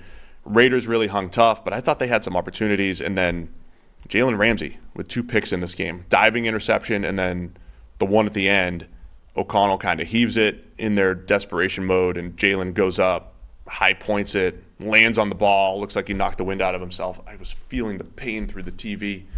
But a couple big plays there by Jalen Ramsey. No, he had a couple of really nice ones. Both of them actually were the type of play we were talking about preseason, right? Why Ramsey fits so well in this Vic Fangio defense. His vision and anticipation and knowledge in zone coverage is probably as good as any cornerback in the NFL. Those are the plays where he's great, when he can drop back, read the quarterback, and then drive on the football. He's way better at that than he is playing man coverage, matching up one-on-one, and trying to stick with a receiver. And these are the plays where he's able to get interceptions and make a play on the ball and break it up and just make sure it's not complete. Gets a nice interception and the game ender. Yeah, and he was targeted 10 times, Ramsey. Only gave up 1 catch. Now, the stats are fun, and we'll probably tweet it out and get some good traction here. But and the grade's going to be great for Ramsey because of those 2 interceptions. They were spectacular. But on those 10 targets, I'm looking at the incompletion reason here. The biggest one to me is minute 52 left in the game. By the way, Davante Adams versus Jalen Ramsey, just as a matchup, is incredible. But Davante does a little double move. He's wide open behind Ramsey, and O'Connell overthrows him by about 5 yards. That would have put the Raiders at about the 50 with plenty of time, down a score. So Ramsey played great, but on those 10 incompletions, we have behind receiver, overthrow, drop pass, underthrow. I mean, there's some inaccuracy coming from O'Connell. But credit Ramsey, turns 2 of them into turnovers. Of course, the game clincher with that last interception. But my point in all of this is there were plays to be made. I have to say, I know nobody cares about Jimmy Garoppolo. If you're the Raiders, you don't want to necessarily build around him or anything. If they are going to play this tough style and keep games close and everything, I feel like they could actually win some games win more games if they had Jimmy Garoppolo playing quarterback. That's all I'll say. But I'm more intrigued by what Aiden O'Connell can do. There's still some good stuff in there, but yeah, the accuracy was not great in this one. Yeah. I mean, also, like, you're back to what was the offseason question, which is like, what's the point? Like, sure, Jimmy G gives you a better chance to win next I get week, it. Yeah. Like, who cares? I'm not saying put him back in or anything. I'm just saying, like, if Garoppolo was playing this game, they might have actually pulled the upset. Maybe. It doesn't matter, but that's just seeing the way it played out, the way O'Connell played, I think Garoppolo would have hit a few more of those throws. Sure. He also, I would entirely buy the idea that he could easily have matched the 3 interceptions. Like, Jimmy G is well capable of those as well. No, I get it.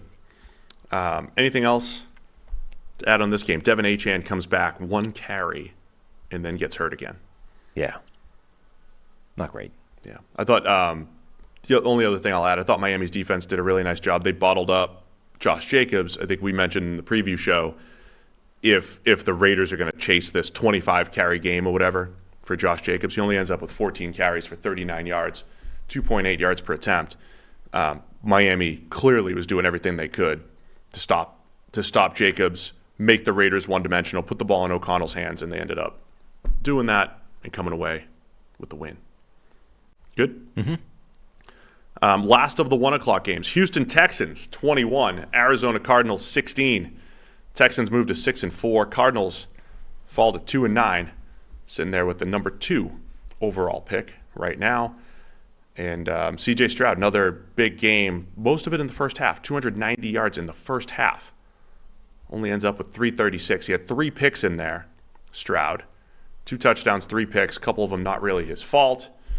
But, Texans find another way to win. This is an exciting finish. I want to talk about that in a minute, but any initial thoughts on this one? Yeah, I mean, another game where I think I've been most impressed by Stroud on the games where things have gone wrong. Yeah. Weirdly. Like the ones that had the perfect box score type of things, those weren't actually his best games, I don't think. His best games have been the ones where something has gone wrong, or he's made a mistake, or something to show adversity has happened to him, and the way he's recovered, bounced back, or just ignored that and carried on trucking has been crazy.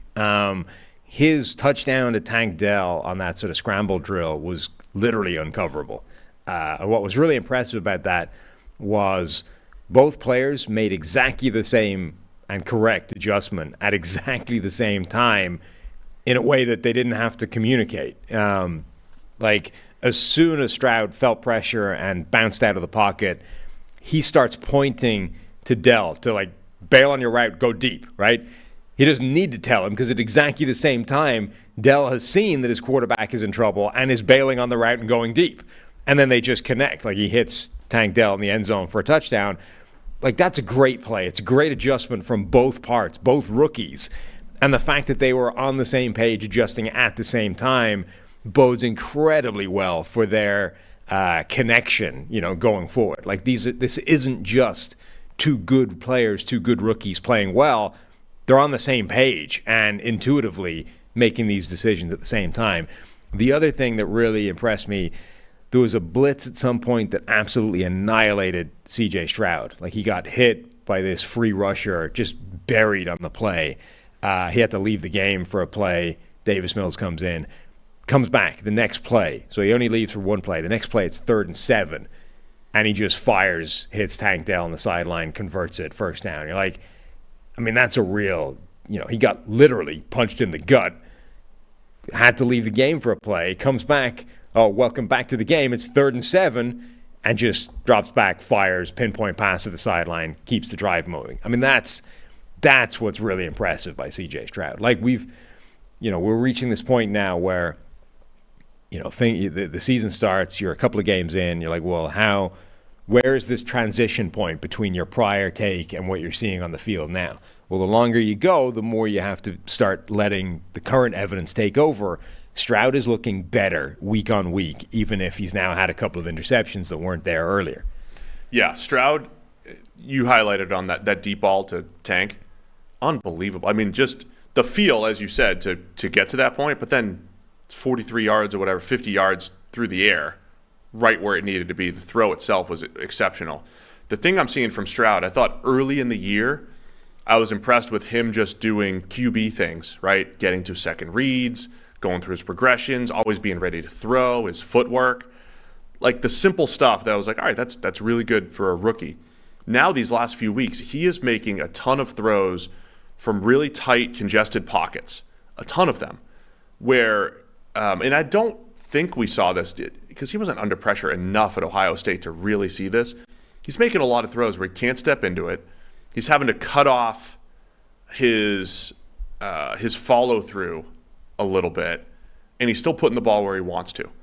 And so I'm seeing him, to me it's kind of like say like a three-point shooter who is good when it's open. He's good when it's open. He starts to hit a couple, and then before you know it, he starts feeling it. And he's fadeaway threes, and he's moving around, and he's coming off the dribble, and he's upping the difficulty level just a little bit because he's feeling it.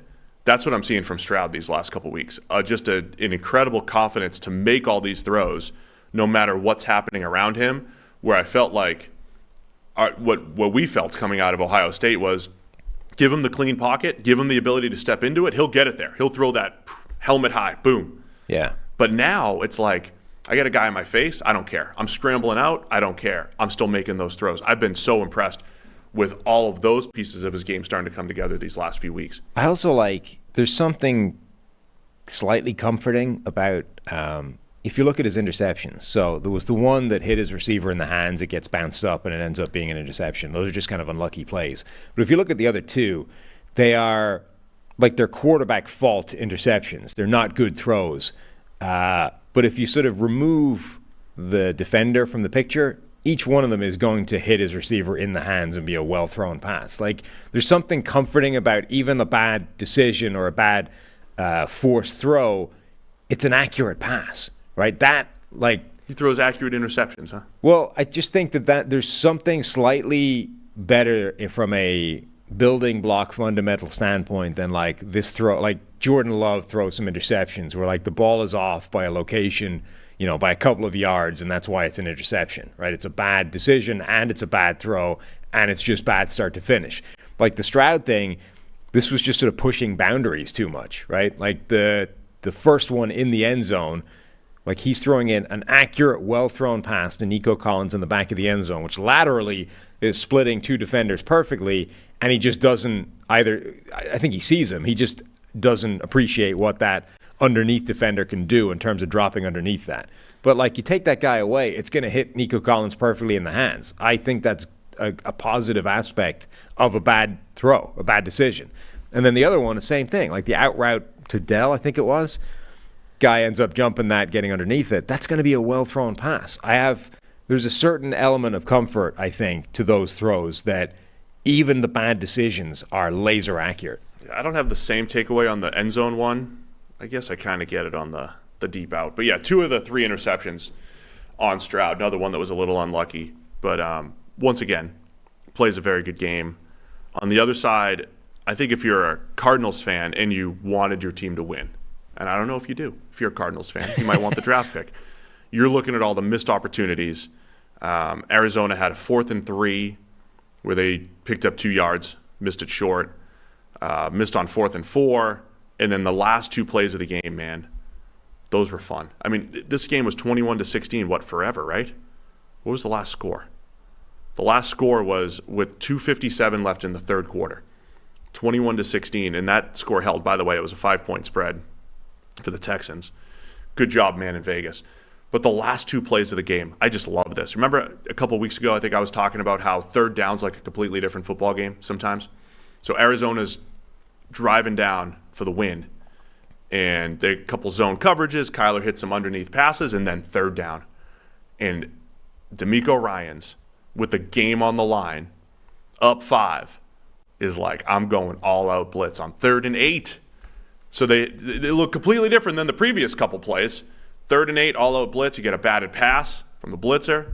Now it's 4th and 8. Now what are you going to do? You going to mix it up? No. All-out blitz once again. And what that does to the offense, it means you have to hit something quickly. And quickly can be a go ball. It could be a quick slant. It could be a quick out. But it's got to be something quick. But you also have to just throw it up. And you have to have perfect timing and communication with your receivers. It just makes the margin for error so tight. Kyler throws it up. Steven Nelson tips it away on 4th and 8 because it was all-out blitz. You have to chuck it up. And so D'Amico Ryans, with the game on the line, this is the type of thing where if it goes sour, they're answering questions at the podium, man. Like, why are you doing this? Why would you leave all of your DBs on an island? Well, because, in this case, it worked, and Steven Nelson makes the play to tip it away, seal the win for the Texans. Yeah, I mean, so not only do you need to hit something quickly, you need to have something even just in the route, even just in the play design available quickly. Yeah. Like, that's one of the aspects of this thing. Even if you're going 0 blitz, it's 4th and 8. You're probably running things to an intermediate/deep level because you need 8 yards. You don't necessarily have like a hot route open for an overload blitz to be able to hit the thing in the first place. Like, that's an element here. And then the one other thing about that play is they end up sending 6 guys, but they drop 1 out from the middle to just take away the middle of the field. Yeah. So it's 0 blitz on the back end. There's 3 DBs playing deep, trying to take away anything that's coming out, the 3 receivers. But they also drop out 1 middle player to just take away that middle of the field. So you've got the left side, 2 receivers running a high-low where he ends up going with the ball. The guy that might have had an easy sort of hot route open over the middle ends up running right into that player that drops out and was therefore taken out of the play. Like, it's not sort of just this psychotic, reckless overload blitz where there's literally nothing on the back end if they pick this up. They also add that one slight element of, let's just drop this one guy into this spot that might end up being a target and take it away. Like, you have to respect the aggression and sending the house and forcing the issue from that point of view. Yeah, I kind of had a similar takeaway when I was watching it too. I was like, it wasn't just reckless. It was like, you don't know who's coming. Right. We're going to send enough that we're leaving everyone one-on-one pretty much.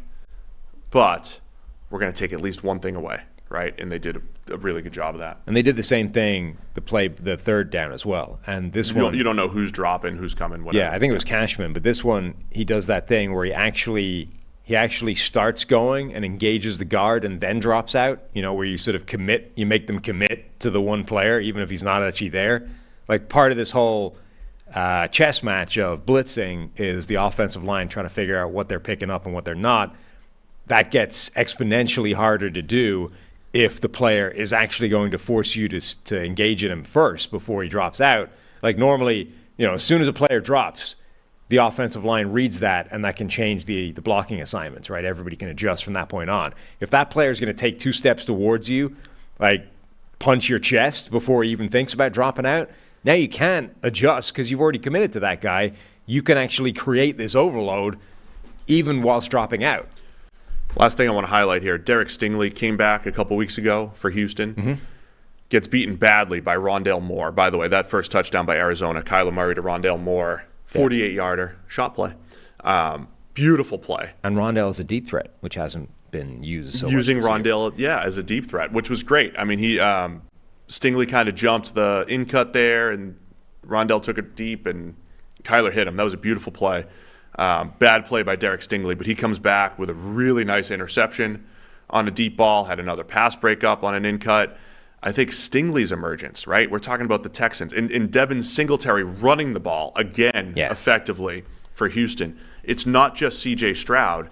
They were winning games early in the year with just this pass-heavy attack.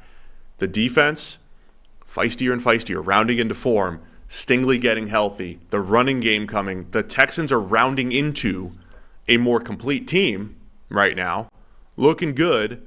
And I think they can challenge the Jags in the AFC South now. I think both the Jags and the Texans might be a couple tough outs in the come playoff time if they keep playing like this. I kind of love Devin Singletary. I just pulled up his mock draftable chart to confirm what I was going to say. I was wondering if what I was going to say is a little bit too harsh, because what I had written down is he's the worst running back athlete since almost. the merger or something. Yeah, what I wrote down is where is it?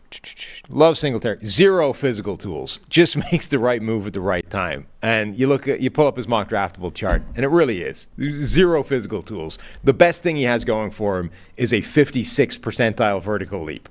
Right? Most of his stuff is below the 20th percentile across the board. He's small. He's light. He's not fast. He's not explosive. He doesn't have the physical tools to be an NFL running back. 5 foot nothing. Right, and yet somehow he just makes the right move at the right time. He had this. I mean, we were doing draft running backs. Will Shipley, the Clemson guy, right, reminded me of this a little bit as well, where he just slaloms his way through defenders, making these slow, laborious cuts, but at the right time in the right place, and that gets him 10 yards. It's insane. So in this offense, Singletary is working, and he's looking really good, and definitely adding an element to the whole thing. I love watching that function. I think he's a great fit for this offense. And yeah, absolutely. There've been, after what an amazing season last year they had from a rushing point of view, Singletary's taken that job now. Yeah, Dameon Pierce been banged up the last few weeks, and Singletary taking the reins, man. All right, let's get to the 4 o'clock games here. One more play, though, I just wanted to mention in this game. Did you see Dalton Schultz's touchdown? Yeah, I saw every play yesterday. I didn't miss one play. Oh, okay. Well, I just thought it was quite funny because he managed to score sliding 2 yards into the end zone. You rarely see that, where a guy catches the ball, hits the ground, and then just glides on the turf across the goal line and scores because nobody touched him down. I think people should take advantage of that more. Might not be able to do that on grass. Maybe. Well, it depends if it's wet. True. It's wet. You got a lot of sliding room. You see that in rugby all the time. They literally dive so that when they hit the ground, they'll be able to slide in. You can't tackle him. Now, it's different in football. As soon as you touch him, he's down. But if you think you've got the room, you dive. Start accelerating on that turf.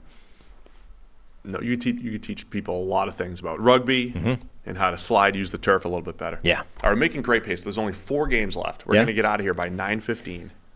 All right? Oh, that's a foolish, 15 minutes earlier. Foolish promise to make. 49ers 27, Bucks 14. Niners moved to 7-3, Bucks to fall to 4-6. This was the 4:05 start.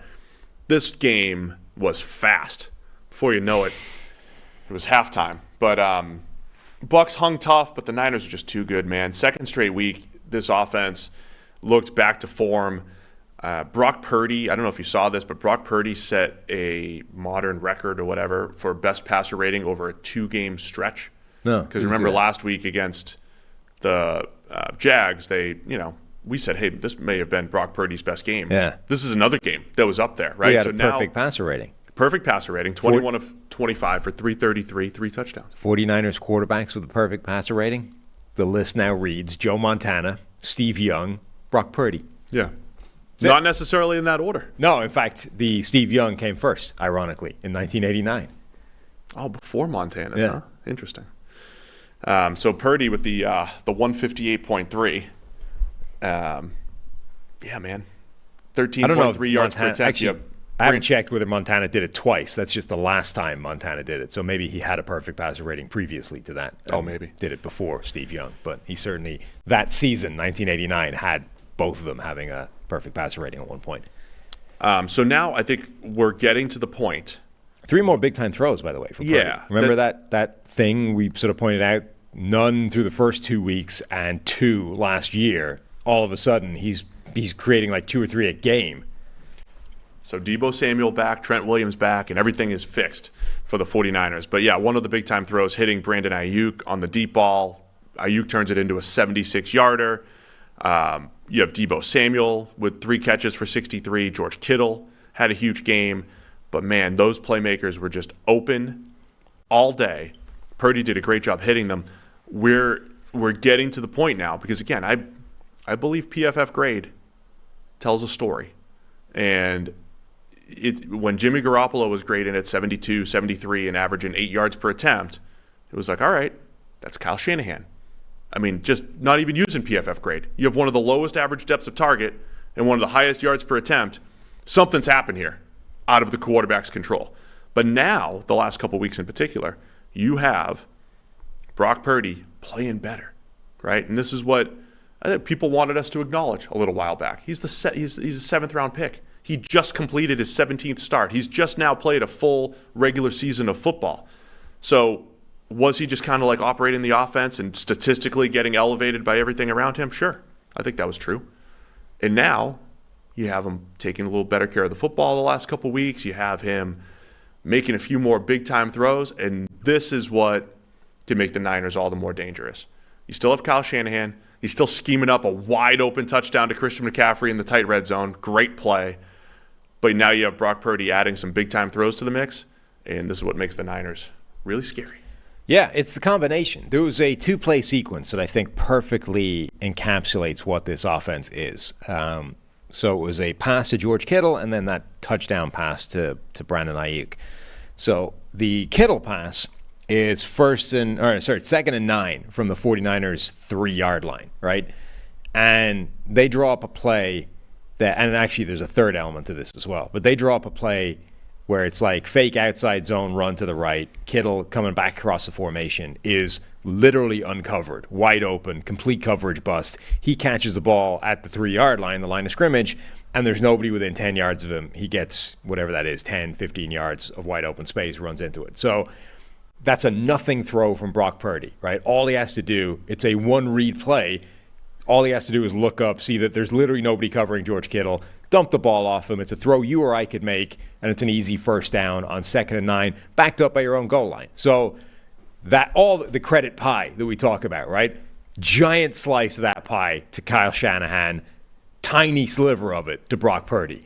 Then you get the very next play, right, is the bomb to Ayuk, which is the dime. Like, that's not a particularly, like, nothing schematically has happened on that play to be like, oh, look at this wizardry from Shanahan. So Shanahan's piece of the pie shrinks way down, tiny sliver, and Brock Purdy shoots through the roof, giant chunk of the pie on the bomb to Ayuk, a big piece of the pie to Ayuk as well. And then obviously the other piece of the pie for all of these plays in this game is the Bucs defense was an absolute shit show.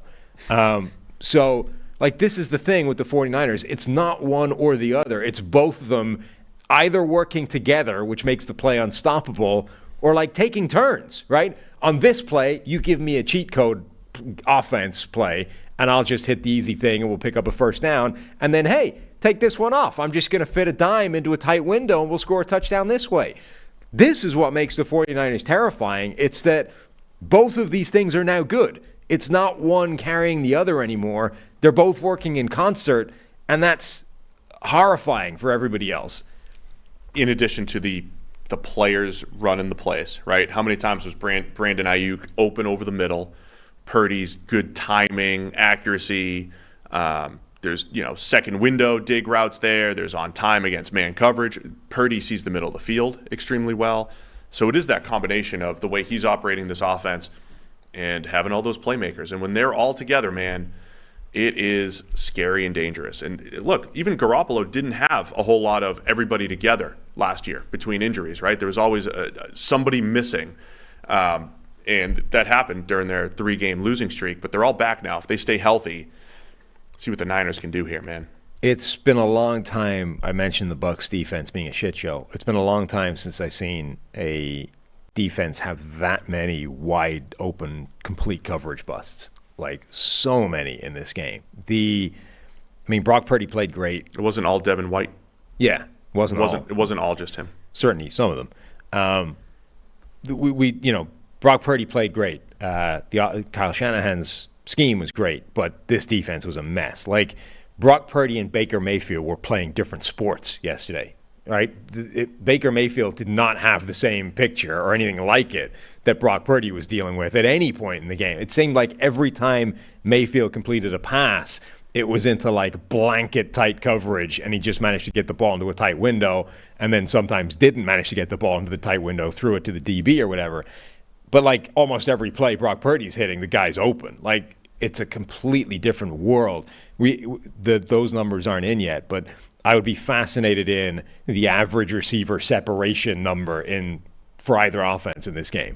Yeah, actually, it's funny because I came out of the game thinking Baker Mayfield threw the ball. I'm going to sound like you and your C.J. Stroud analysis. Just take out the bad plays. But even like when he threw it to the defense, now you take out the bad plays. When Baker Mayfield threw the ball, it was hard and accurate. Couple of times, the defender was in the way. But overall, he threw the ball extremely accurate, right? Because like you said, it's like I got to hit this precision deep out to Mike Evans. I have to hit these precision passes on 3rd and 10 and 2nd and 10. And he hit a bunch of them. The grade's not going to be great because he fumbled early he should have had probably 3 picks, some of the passes that he threw. And they were bad too, like in the end zone and what have you. But there were also a couple of really nice passes from Mayfield. But the Niners defense too, right? They've been much better than they were after they got torched for 2 straight weeks between the Vikings and the Bengals. So Baker Mayfield is like just the Scooby-Doo thing, you know? I would have gotten away with it too if it wasn't for you meddling linebackers. Yeah. A few linebackers and safeties weren't there trying to catch my passes. It would have looked much better. So yeah, I was actually kind of impressed by Mayfield. I was kind of impressed by the Bucs now. I don't know. Just hanging tough, right? They hung in there as much as they could. This was all, by the way, really quick, the first time the Bucs offensive line has really been wrecked this year. They had held up really well. I was just complimenting T-Rex, Luke Gedeke, and his short arms at right tackle, having his worst game in this one.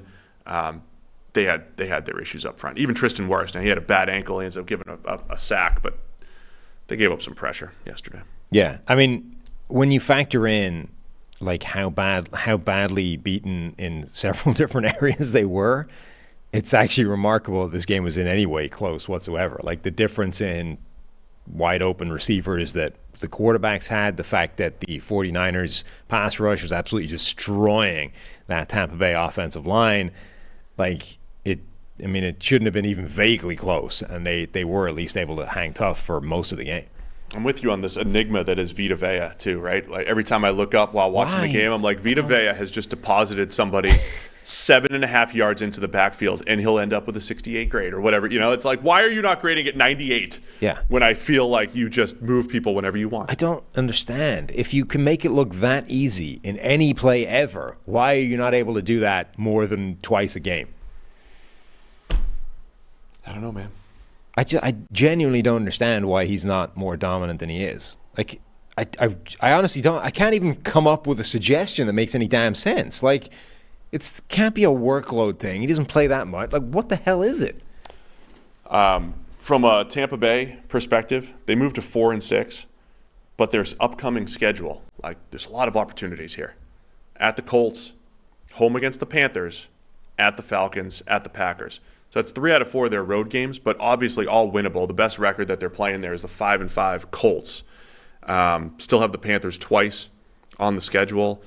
Bucs are 4-6, but like everyone else in the NFC South, there are opportunities to still make some noise in that division. For the Niners, pass rush is outstanding. Defense is back on track. Offense is back on track. So this next third of the season is looking good for the Niners after the second third or whatever you want to look at. Quarter wasn't so hot for them. Mm-hmm. All right, let's go to the Rams. 17, Seahawks 16. Rams moved to 4-6. Seahawks to 6-4. I think it's a heartbreaker if you're Seattle. Obviously, they miss a game-winning field goal. Jason Myers misses it, 55-yarder. They also kind of settled for a 55-yarder at the end there. We'll get into all the drama and everything, but Geno Smith got hurt. Drew Lock came in for 6 passes, including a heave for a pick, to kind of let the Rams back into the game. Geno Smith comes back. He kept trying to throw. I don't know what happened on the sideline that he decided he could throw well enough. But he comes back in, hits DK Metcalf up the seam because that's what you do in comeback attempts. You find DK Metcalf just like Geno did last week. Gets them kind of into field goal range, but with about 20 seconds left. How much time did they have here? Where's my playlist? That whole sequence, that whole drive was actually pretty fascinating. So, Rams take the lead. Geno gets the ball back with 1 minute and 31 seconds left. They get a catch, like a decent starting point. They get whatever it was, like a 13-yard catch to start the drive going. They then get like a sort of random nothing 2-yarder in there, which may or may not have been caught. And you're like, this is one of those ones where if it's not caught, it's actually probably better for you. They then start reviewing it because it's within 2 minutes, right? So they stop the game, take a look at this thing to decide whether or not it's a catch. And that actually helps Seattle because they can basically set up ready for either way, right? The game essentially gets stopped for them while the official figures out what the hell's going on. Stopping the clock didn't even matter at that point. Whether it was well, the a catch or official's no catch. stopping it, right? Well, yeah, I'm just saying, like, whether it's ruled a catch or no catch, it doesn't matter because Seattle's at the line. Yeah, so they're lose no at the time. line ready to go, and then the official basically just waits for it to go, right, I'm set, go, right? And as soon as he starts the clock, you then get going. They then get another catch, big catch that gets them into into field goal position, essentially. And then they decide, instead of spiking the ball, to run a run play and then spike the ball. Like, either spike it right then, give yourself another play to get some yardage, but they just kind of run this nothing run that doesn't get them anywhere. Then they spike the ball. It just felt like a wasted play in this sequence of trying to get, further into field goal range. They get the kick from 55, which ends up just going right. The kicker had made 15 straight field goals, including 2 already from 50-plus in this game. And he's the guy that has a weird kick as well. Like, started off way left and then just sliced off to the right. I didn't watch it. No, of course not. Special teams play. I was being summoned to get the kids to bed or something. Check on the kids or something. So I walked out. I'm like, I'll figure it out later. I'll see the kick later. To see the result. That'll determine whether he made it or not. And, credit to YouTube TV. It makes it easier. I carry my phone around the house if I have to maneuver, catch things. But I missed the initial kick. Gotcha. Rams sweep Seattle this season. Sean McVay is now 10-5 against Pete Carroll, which is the most losses. 8-1 with Stafford or something, too, I think. Which is the most losses Pete Carroll has to any individual coach in his career. Yeah, so McVay just beats Pete Carroll. Yeah. And Shanahan beats McVay. Yeah, I forget we screwed up the rock, paper, scissors. Brad on the Friday show, we got it ass backwards, whichever one it was we were talking about. Yeah, that was it was nuts. I mean, it was a really weird game because it's funny because we spend a lot of time on team building and, if you have all these pieces, things are going to be better. So at the beginning of this game, I'm like, wow, Jackson Smith-Njigba is starting to break out here for Seattle, right? He had the broken hand earlier in the year. He's starting to come good these last few weeks. This is what they need. So now they've got the third option in this passing attack. How do you cover DK Metcalf, Tyler Lockett, and JSN? And it didn't matter because at the end of the day, Geno gets hurt. Turns out you do it by crushing Geno Smith. Yeah, Dude, just Aaron crush Donald Geno. just murdered him. You remember the first game where they had a stunt or something that sent Donald looping up the middle completely unblocked, and Geno Smith goes, "Oh my God!" Like, audibly yells it on the mic, like, "Ah!" because he throws the ball away. Turns out that's why, because if you don't get rid of the ball when Aaron Donald's running at you, he will destroy you. Yeah. It might hurt. Yeah. I mean, that was a play that sort of showed you the sheer explosiveness and power that Aaron Donald possesses, even though he's, 285 pounds or something. He's 285 pounds of pure solid muscle. And if he gets a shot on you, it's going to be sore. Like, that looked brutal. So, yeah, it was like Seattle's offense is starting to come together. There was a point in the game where Seattle had run 28 plays and the Rams had only 19 yards. Like, well into the game. But you have the injury, which didn't happen that early, but you have the injury. Rams battled back. Stafford did make some nice throws. Cooper Kupp gets hurt, too. He missed the rest of the game, but Puka Nacua, of course, comes back, finds the end zone, has 70 yards on 5 catches. And the Rams also running this run-heavy style in several games this year, where they just keep grinding it out. It's almost like they know they just don't have enough firepower, even with Stafford at the helm.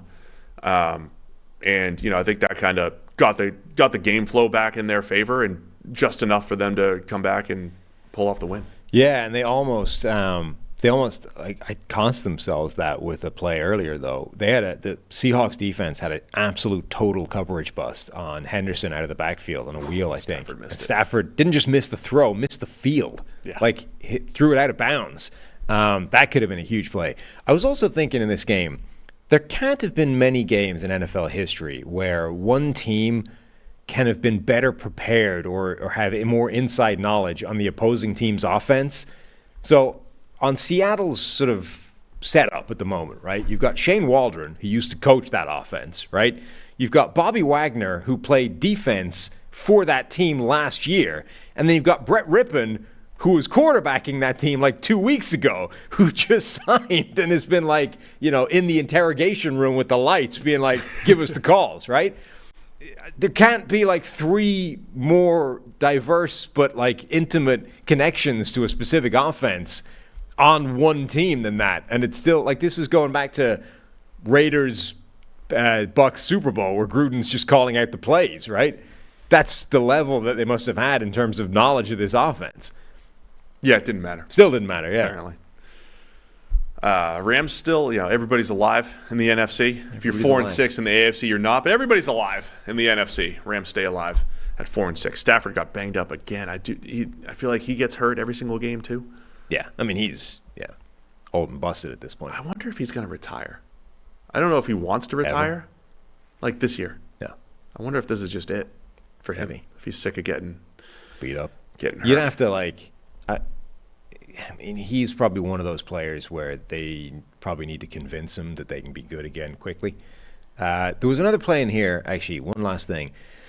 There was like a 50-yard defensive pass interference call on Tutu Atwell. Like Tutu Atwell drew it, where he just got like bumped in the back. It's like, if there's ever a play where you're like, that as a spot foul feels pretty weak.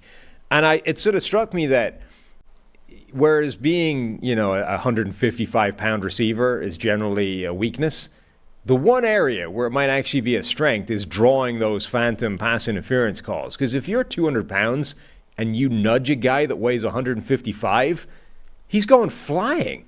Did you see the replay, though? Because it was clearly pass interference. But I was thinking that when they threw it up at first, I was like, that's just his play strength being so poor that he fell over with a nudge. Yeah. Now, on the replay, it's kind of like an arm around him or whatever. But you're absolutely right. I mean, that might be the next cheat code. There's more contact than... The 150-yard pounder, throw it deep, let him get wrecked at the catch point. But, we'll get to this game in a minute. But, if you replace, in that exact scenario, if you replace Tutu Atwell with Cortland Sutton, right? He's not getting a flag on that. He's probably not even moving with that contact. He's just staying there. But because it's Tutu, it's like, 50 yards, man. Right, 50. If you're into penalties, though. If you're into penalties. This was the game. Because the Seahawks had 12 for $130, and the Rams had 9 for 92 yards. There was almost as many penalty yards as total yards from both teams. Total yards. There was some ridiculous calls in this game. They called Cooper Kupp for offensive pass interference for just running a whip route. That was terrible. They were like, you got so open, it had to have been a push-off. Flag. Those are the ones. Somebody needs to just call in and be like, no, it's clean. Just pick it up. Yeah. I know they pick up flags. If you're not going to pick up more. If you're not going to actually punish officials in a meaningful way and try and improve the game that way, then yes, improve the checking process live and say, when they make it a ridiculous call live in the field, buzz down and tell them you screwed it up, picked up the flag. Yeah, man. I mean, I want to give officials credit, too. There was a couple plays, and we'll get to the Denver-Minnesota game, a couple plays where they, in real time, they were short of, right. This play's short. I'm like, how did you see that? There's some plays where they see it. It's impressive, but it's tough to see in real time sometimes. So just correct them. All right, 17-16. The last thing I wanted to highlight: Seattle's coming back Thursday night against the Niners. Battle for first place in the NFC West. Seattle, a lot of their underlying metrics say, they're good, but maybe they're not at this elite level. They'll be tested coming up here. They're playing the Niners Thanksgiving night, at the Cowboys on Thursday Night Football, so they have back-to-back Thursday night games, and then they go to San Francisco, so they play the Niners again twice in 3 weeks. Then they're home against the Eagles. So the Seahawks play the Niners, Cowboys, Niners, and Eagles over these next 4 weeks. They're 6-4 right now. I mean, that could be 6-8 by the end of it, but we'll see what happens here. Seattle's got a rough stretch coming up. So this one is going to be a heartbreaker for them. Yeah, real, one that got away. I mean, this is now being swept by the Rams in a season where otherwise you're like a contender. Yeah. is brutal for And them. you still have all these good teams you have to play. Buffalo Bills 32, New York Jets 6. Bills moved to 6-5, 1-0 in the Joe Brady offensive coordinator era. Have some Joe Brady stats. With some real production Yeah, against the Jets. This is the first time the Jets didn't turn the opposing quarterback into Zach Wilson. that's true. Zach Wilson, though, played even worse than Zach Wilson in this game. Was this an official benching? Yes. So, like, again, when it's a blowout and you take the starter out No, he in declined. like the early fourth quarter, middle of the fourth quarter, I don't think that's a benching. When you do it still the beginning of the fourth quarter, the game's still technically in reach-ish, I'd say that's a benching. Sometimes the way coaches' minds work fascinates me. Like, Zach Wilson has been playing badly for most of the season. And Saleh has been like steadfastly in his corner saying he's the quarterback. We're not finding another solution. He's the guy. And then, ironically, okay, this was a bad Zach Wilson game. I'm not saying it wasn't, but it wasn't like an order. It was within the range of Zach Wilson outcomes this season, right? But the one big change is that for the first time, your defense got lit up and couldn't keep the game tight and overcome the offensive struggles. And now you're like taking it out of the quarterback. It's like somehow Saleh's defense getting lit up caused him to snap and go, Zach Wilson, sit your ass down. I'm done with this shit. Well, that was like what I said in the preview show about Russell Wilson, where it's like people didn't know that Russell Wilson was playing well until the Broncos defense started not giving up a million points. It was like, oh, Russ actually isn't all that bad. Yeah. It's like, no, he's playing the same as he was earlier in the year for the most part, but the defense is better and the games are closer. So anyway, in this one, we know new offensive coordinator. It's Joe Brady. The very first drive for the Bills show what Joe Brady's capable of. They pick up -9 yards and 3 points. Because there was a turnover on the very first kickoff. Right. So, They started that drive at the 21-yard line. The Jets' 21-yard line. Stop it. Put points on the board. They're averaging 32 a game. Scoring drive percentage, that's right up there. 32 a game in the Joe Brady era. Mm-hmm. That's one of the best of all time. Yeah. So there we go. Okay.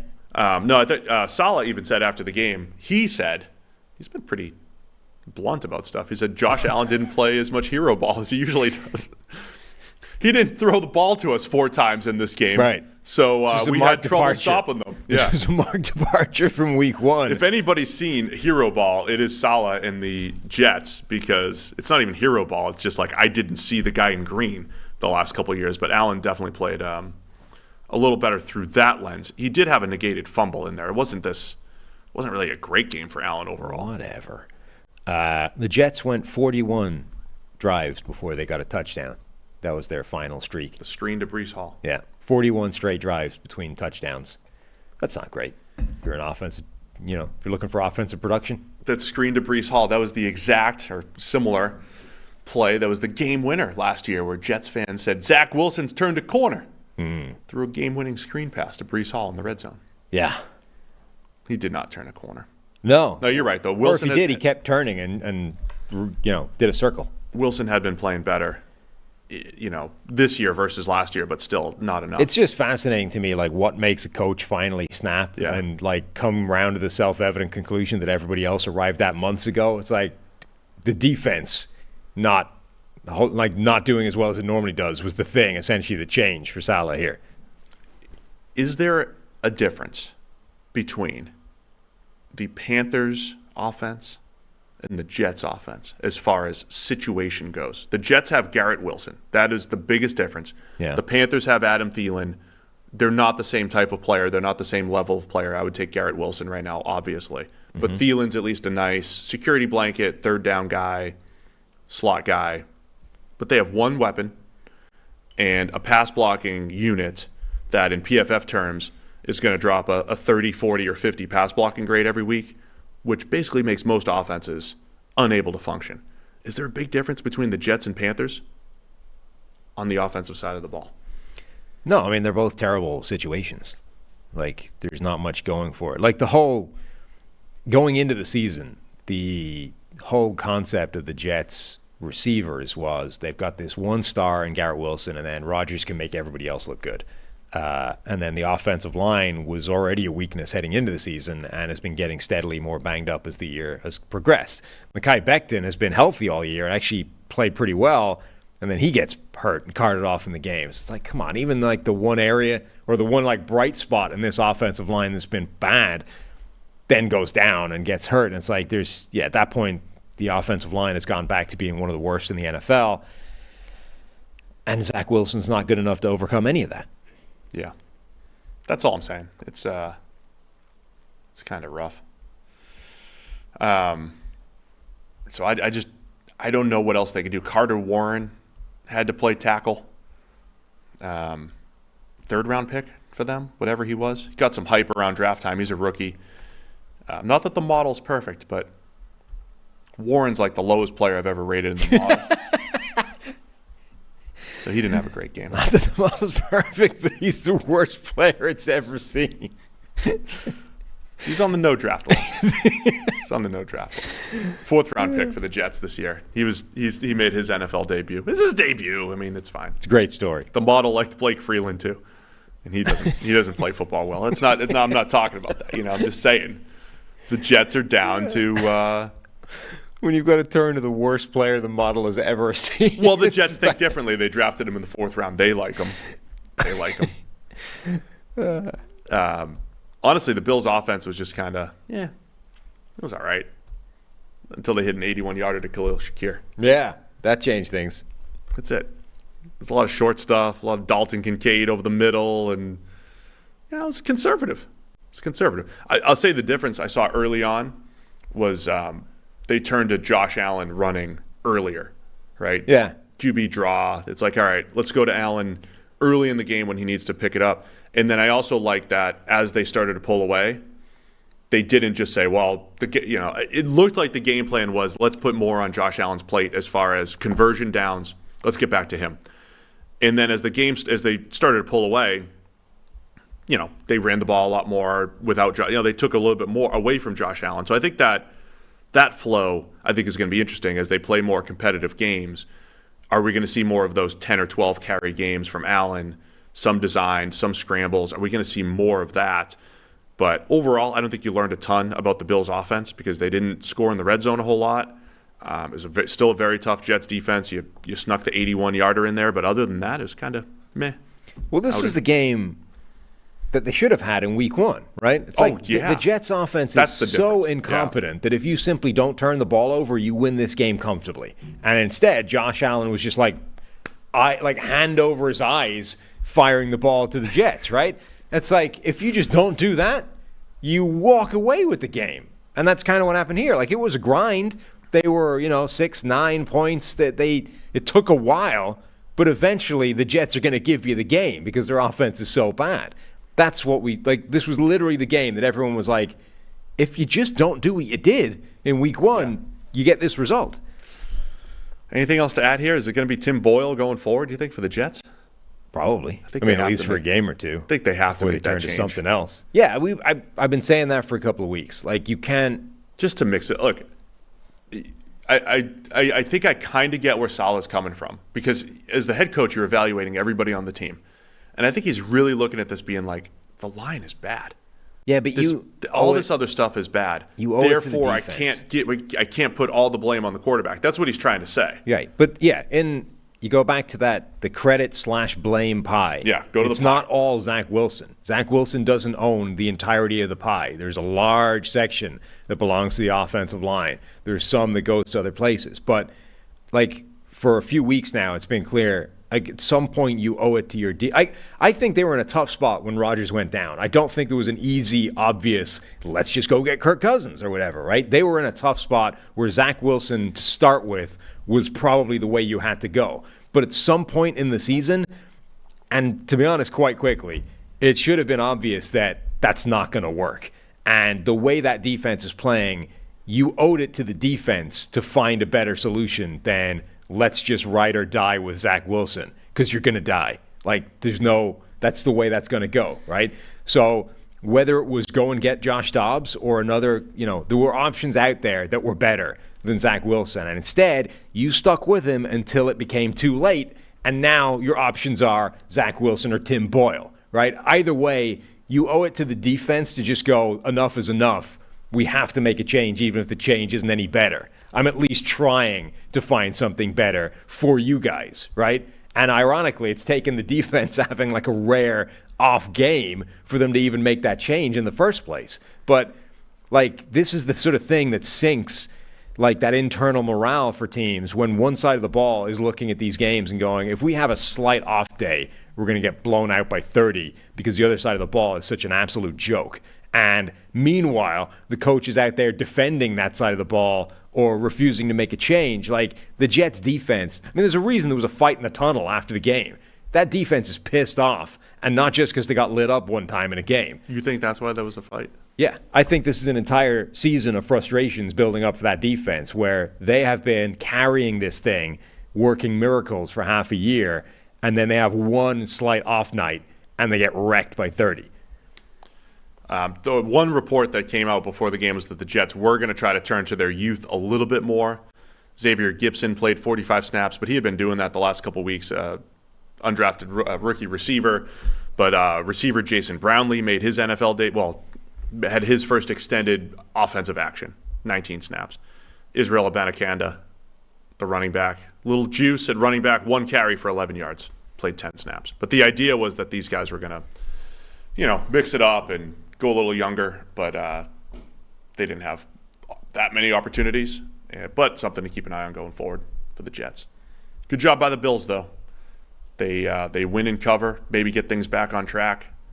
And what do they have coming up here? Eagles next week in the game of the week. Bills are one of the few teams that haven't had a bye.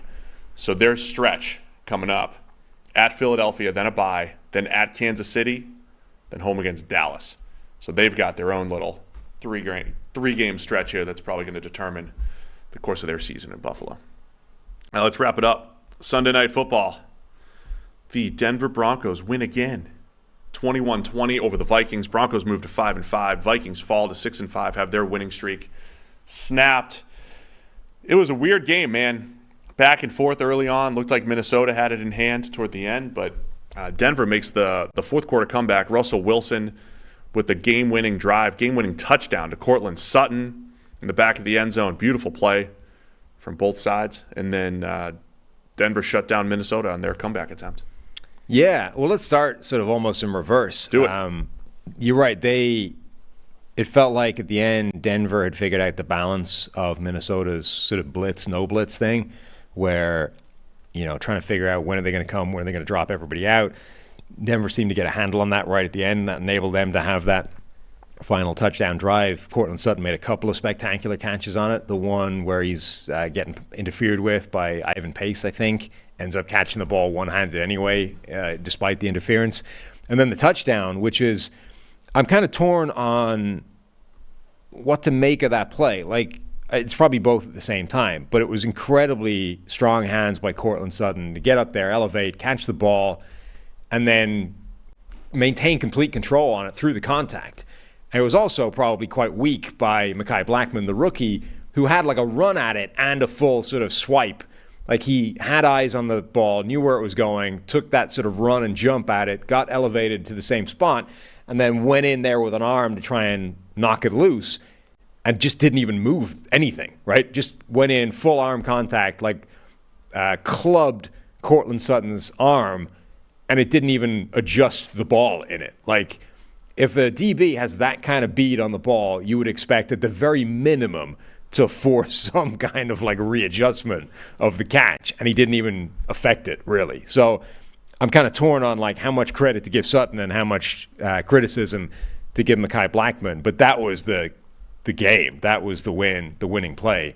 And it's the second time in a couple of weeks that Cortland Sutton has made, a spectacular touchdown catch in addition to the one he did earlier in the drive. Yeah, this is where you're starting to see some of that old school Russ magic and everything. And Sutton, you described it well. Incredible hands at the catch point. It was really Josh Metellus was one-on-one with Cortland Sutton. By the way, we've highlighted Metellus a ton on the show because he's playing this safety hybrid, safety linebacker hybrid role. But it was nice design by the Broncos too. They put Sutton in the slot, got that matchup. Blackman had to come off his coverage and, like you said, wasn't able to jar it free from Sutton. Even just that final drive from Russell Wilson, maybe it was Kevin O'Connell saying Russell Wilson's doing a much better job of taking the checkdowns this year, and he just kept finding Samaje Perine underneath. The one thing about Sean Payton's offense is the checkdown game. Drew Brees was absolutely incredible at checking down, and I know that's in Twitter circles, or when you in fandom, people make fun of the check down because there's a check down quarterback. This guy's a dink and dunk guy. But there's an art to, as we've talked about a few times on this, knowing when that's the right option. It's there for a reason. And not every offense has checkdowns, right? Some offenses just have different sides and progressions, but some offenses don't necessarily put the running back in a position where after your sight goes down the field, you come back to just get it to the running back. Not every offense does that as often as Sean Payton. They do it a lot. So when we used to do our charting and everything, Drew Brees would check down a ton. When the Lions brought their offense to Detroit for Matthew Stafford, they were trying to get him to check down just at the right time when they needed to. When Brady went to the Bucs, the Patriots didn't really check down a whole lot. They just had the running back as part of the progression. But the Bruce Arians offense, they always had a running back in position for the check down, right? Get it to him and pick up some yards. Say all that to say, it feels like Russell Wilson's doing that very simple part of his game a lot better this year. Just getting the ball. All right, let's just get some yards. It's still not perfect. He'll take his sacks and negative plays. But he did that. He played this very patient game on the fourth quarter drive. And then this one was like, I'm going to drop my eyes, do everything that's wrong about quarterbacking, drop my eyes, move up towards the rush, chuck it up. But he chucked it up into a perfect spot for Cortland Sutton to go make the game winner. Yeah, it was a strange game because, right at the start, the Vikings were another one of those teams that we talked about that were trying to throw the game away. I mean, Dobbs fumbled twice in the first 3 snaps, I think. The second one, with the balls ripped out of his hands by Baron Browning before Kareem Jackson comes in to hit him in the face or in the shoulder with his face. And then he also he had 3 turnover-worthy plays in the first half, but they were 10-9 up, right? So it was like the Vikings have kind of they've ridden their luck and they've got out to the other side of, well, if they just stop making those plays, they win this game fairly comfortably. And that's kind of looked like was going to happen. They then stopped really screwing up. They took a lead. Madison then fumbles the ball away. They start screwing it up again. And then it felt like Denver was going to – then Denver goes in their game-winning drive, takes the lead. And you're like, this is sort of snatched away from Minnesota. And then the opposite happened with Russell Wilson started to get a handle on what this Minnesota defense was doing and not getting buried every single play. And then the exact opposite happened with the Denver defense, which got hyper-aggressive, and Dobbs was just getting murdered every single drop back and never even got close to executing a game-winning field goal drive. Both teams, I mean, there was a lot of back and forth here. Minnesota started running the ball extremely well, leaning into that. They had the big fake punt, which looked like, all right, that's the thing that's going to put them over the top. But Denver's defense just kept cracking down, man. That was huge. It looked like that fake punt was going to be a huge turning point in the game. Dobbs had this hit as he was thrown, interception. Josie Jewell got to him on the blitz. Ball pops up. That turns into a field goal for Denver. So the Vikings defense stands on that drive, holds really well. It's only a field goal despite being set up in the red zone. The Vikings then go 3 and out on the next drive. And uh-oh, momentum swinging back to Denver. But then they go for it on 4th and 4 with that fake punt, which it was difficult to tell. They were essentially, Chris was sort of suggesting on the broadcast that that's just one of those auto calls. They just had the look. Denver was giving them the edge. I think a lot of those are. Probably. I think a lot of the fake punts, it's you got stones, Kevin O'Connell, when it's I just read it. Yeah, or it's a read and then somewhere on the sideline there's a kill call, you need to have an okay. It's hey, no. I know we're getting the look, but no, not now. Yeah. So they either just don't give them the kill call, which is effectively authorizing to go for it anyway. But either way, that 4th and 4 keeps that drive alive. And then they convert on 3rd and 20, like a couple plays later. So they really dug themselves out of what was momentum swinging away from them. The other really sort of key play that could have tilted the balance in the other direction, on that final Denver game-winning drive, I think, they had one of those passes to P. Ryan. Ivan Pace comes in, hits him, and forces the fumble. Yeah. And the fumble just skits out of bounds before Pace can get onto it and turn the ball over. That was really close to being a huge defensive stand play by Ivan Pace and the Vikings defense to get the ball back and win the game, essentially. And just because he hit it close enough to the sideline and the ball comes out in the wrong way, instead skits out of bounds, nobody even remembers it the next day. It's just it's just a thing that happened on the drive. It was, the fumble, it just gets out of bounds in time. I mean, even just like the Josie Jewell hit that you said that turned into an interception, the ball's going to get, right to the right spot for the pick and everything. So, it was a lot of weird turnover-type plays and game-changing plays in this one. Early on, Josh Dobbs fumbles on one of a unique play. That was Hawkinson taking the snap, right? Took the snap and pitched it to Dobbs in short yardage. So Dobbs, the quarterback, is taking a toss sweep, basically. And, of course, Kareem Jackson comes in and throws helmet first in there as well after the fumble was forced. But just a lot of crazy back-and-forth plays, defenses cracking down at the right time. And Denver, the one good prediction I've made all year, Denver's defense is going to be better. Yeah. With no evidence other than they can't be this bad. Their pass rush was really good. Yeah. I mean, they were getting after that Vikings offensive line, which we just complimented during the week. It's been dramatically better this season. And Denver's pass rush was destroying it. Collectively, I mean, everybody was getting pressure. It was coming from all over the place. Baron Browning had a bunch of good plays. In particular, I thought some of Browning's most impressive plays were once Dobbs started scrambling and getting out of there. He chased him down really well. Yeah.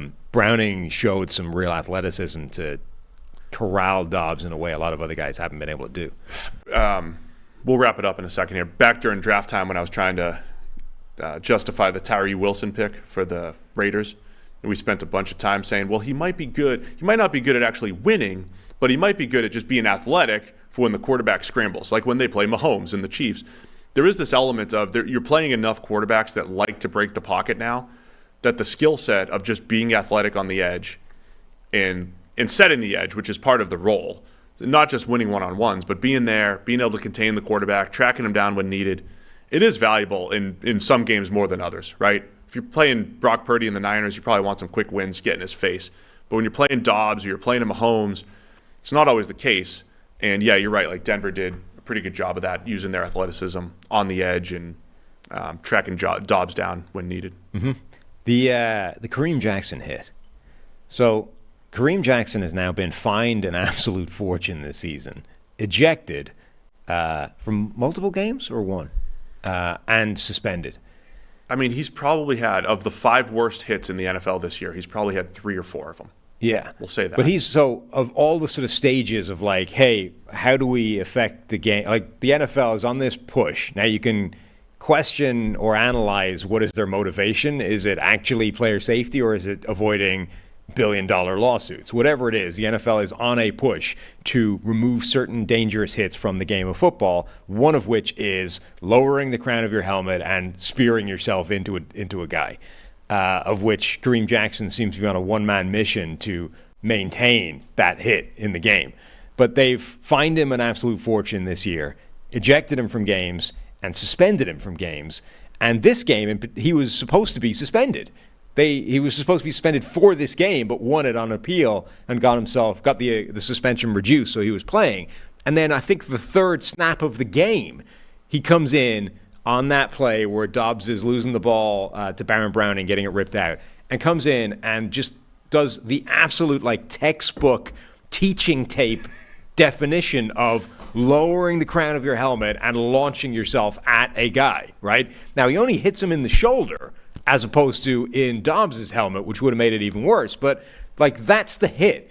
This whole heads-up teaching campaign of teaching kids not to do that, that's what they're trying to avoid, right? Heads down and launch. Right. You could use that play and show it to 8-year-olds and be like, this is what not to do. This is what we're trying to avoid, right? It's like Harry just got done from being grounded and banned from football, and he just goes and does the same thing again. Right.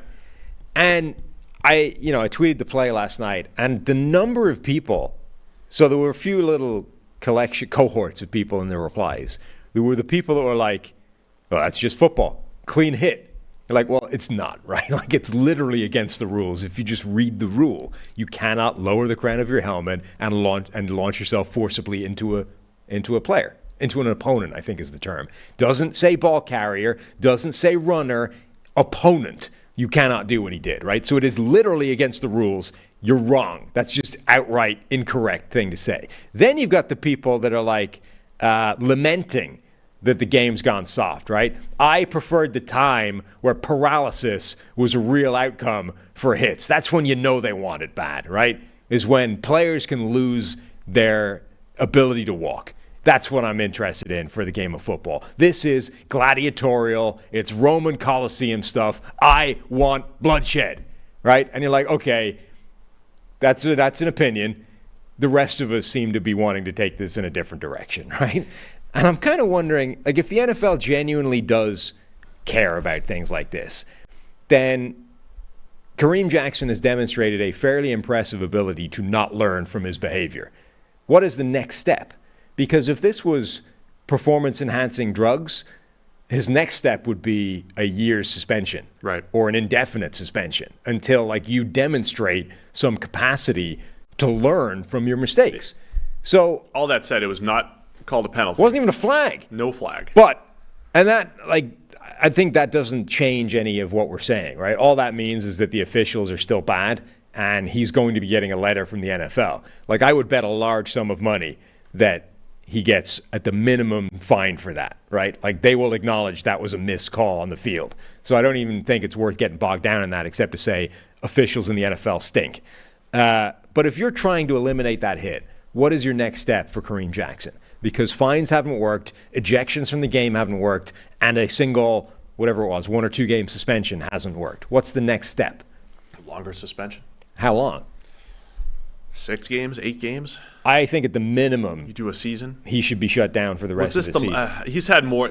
My whole thing is he's had more egregious ones this year for whatever that's right. worth. But they compound. Like all these, you can't just take any one of them in isolation anymore. This is a pattern of behavior of a specific type of hit the league has made a point of trying to take out of the game. You don't just say, you can't excuse this by saying, it's a violent game. Things happen at a split second. You can't control where you're hitting. The guy moved at the last second because somebody's pulling his arm. We've dealt with this. Other sports have dealt with this. Football has dealt with this. You go and watch any film of Joe Montana and look at the hits that happen 3 seconds after the play where a defensive end runs in and buries him. That never happens anymore. The league has already taken certain hits out of the game, and nobody has said, well, they can't possibly expect him to ease up at the end of the play. I was going to add something, but I'm good. We've already changed the game. We're trying to change this hit. The next step has got to be serious punishment for consistent breach of behavior. We were going to finish early, but you just went on I'm still early. I got 2 more minutes of ranting to get us out on time. So Denver moves to 5-5 with the win. Vikings fall to 6-5. That's all the NFL games. Mm-hmm. We have 1 more game to cover. Oh, God. Montreal 28. Winnipeg 24. The Grey Cup final. Montreal pulls off the win. Upset the odds. They win the Grey Cup. And upset the odds. Yeah, as 7.5-point dogs. Right. And on the back of a, whatever it was, 2-game losing streak against the Blue Bombers. That's right. I mean, this is Sean McVay getting over the hump against Kyle Shanahan in the biggest game. You save it for the biggest game. Montreal, man. Do we have the grading? Who stood out? Oh, did we grade this? I'm sure we graded it already. Let's see. Game-winning touchdown with they call it a touchdown, right? Game-winning touchdown with just seconds left. I had people in my mentions be like, "Why is the goalpost right there?" Yeah. That's why they call it a post. You run right into the goalpost, and then the NFL moved it back. And somebody was like, "I hope Sam and Steve watched the Grey Cup after giving it such a tee up." I was like, "I can't tell you how much I didn't watch the Grey Cup." So what happened was I did search my YouTube TV. Where's the Grey Cup? It's on like CFL TV or so. It's like some premium subscription that I don't They're have. charging you for the Grey Cup on top of just it being on TV. Cody Fajardo with a game-winning big-time throw. And a 90 grade. And a 92 grade last night. Unbelievable. Great job. And who had the game winner? Who was that? Where is it? Looks like Montreal had the beating across the board. Tyson Philpott. Philpott had the win. The Montreal had more pass rush. They had a better pass protection. They had everything. Yeah. This didn't go to script at all. KB and Ento with a great game at corner. Ento did a nice job. This was not how the script was supposed to go. Well, good for Montreal. Austin Mack, my guy, had 100 yards. Only 100-yard receiver in the game. There you go. The only guy I cared about had a 100-yard game. Probably feels like you. No, this is going to go on our record. You took Winnipeg. Damn I took Montreal. I see. I should have. I knew. I literally said it in the preview. I said the only player in this game I care about is Austin Mack, and I went against him. I mean, I deserve to lose for that. Oh man, our video's not hooked up yet. Come on. Well, congrats to Montreal, Grey Cup champions. And you said they got a shout out on Red Zone. Yeah, they got highlights on Red Zone. I don't know where Red Zone got the CFL rights in the space of like 10 minutes, but they showed a highlight. They can do whatever they want. Well, thanks everybody for tuning in. Remember, this week, things are different this week. Remember, Wednesday is going to be our preview show. So just be ready. Wednesday morning, 10:30 a.m., we're previewing all of the Week 12 NFL action. It's Thanksgiving week. We're going to take Thursday and Friday off. Eat some food. The chat's asking when part 2 of the show is coming up. Yeah, when's part 2? That was... Did that do better for our numbers? Maybe we should split our preview. We'll split our preview into 2 every week. And then we'll get great interaction because the comments will just be like, you forgot my team. Yeah. Where's my team? Oh, you got to go to part 1. So we'll double our views. No. Double the engagement. Think about it. No. Yeah, it's for the numbers. No, we would never do that. And then tonight, game of the year, man. Eagles and Chiefs, Monday Night Football. Enjoy it. That's all we got. You'll be here tomorrow. Super Bowl. Breaking it all down. Rematch. Did I give you a lobster last year? I did. 2 of them, in fact. That's right. 2 lobsters. That's right. We lobsters. Appreciate the reminder. That's a good Christmas gift because it was the best gift that I ever got. Yeah. And then I was like, man, someone else would appreciate this. All right, guys. Appreciate you tuning in. I'll see you again on Wednesday previewing all the Week 12 NFL action.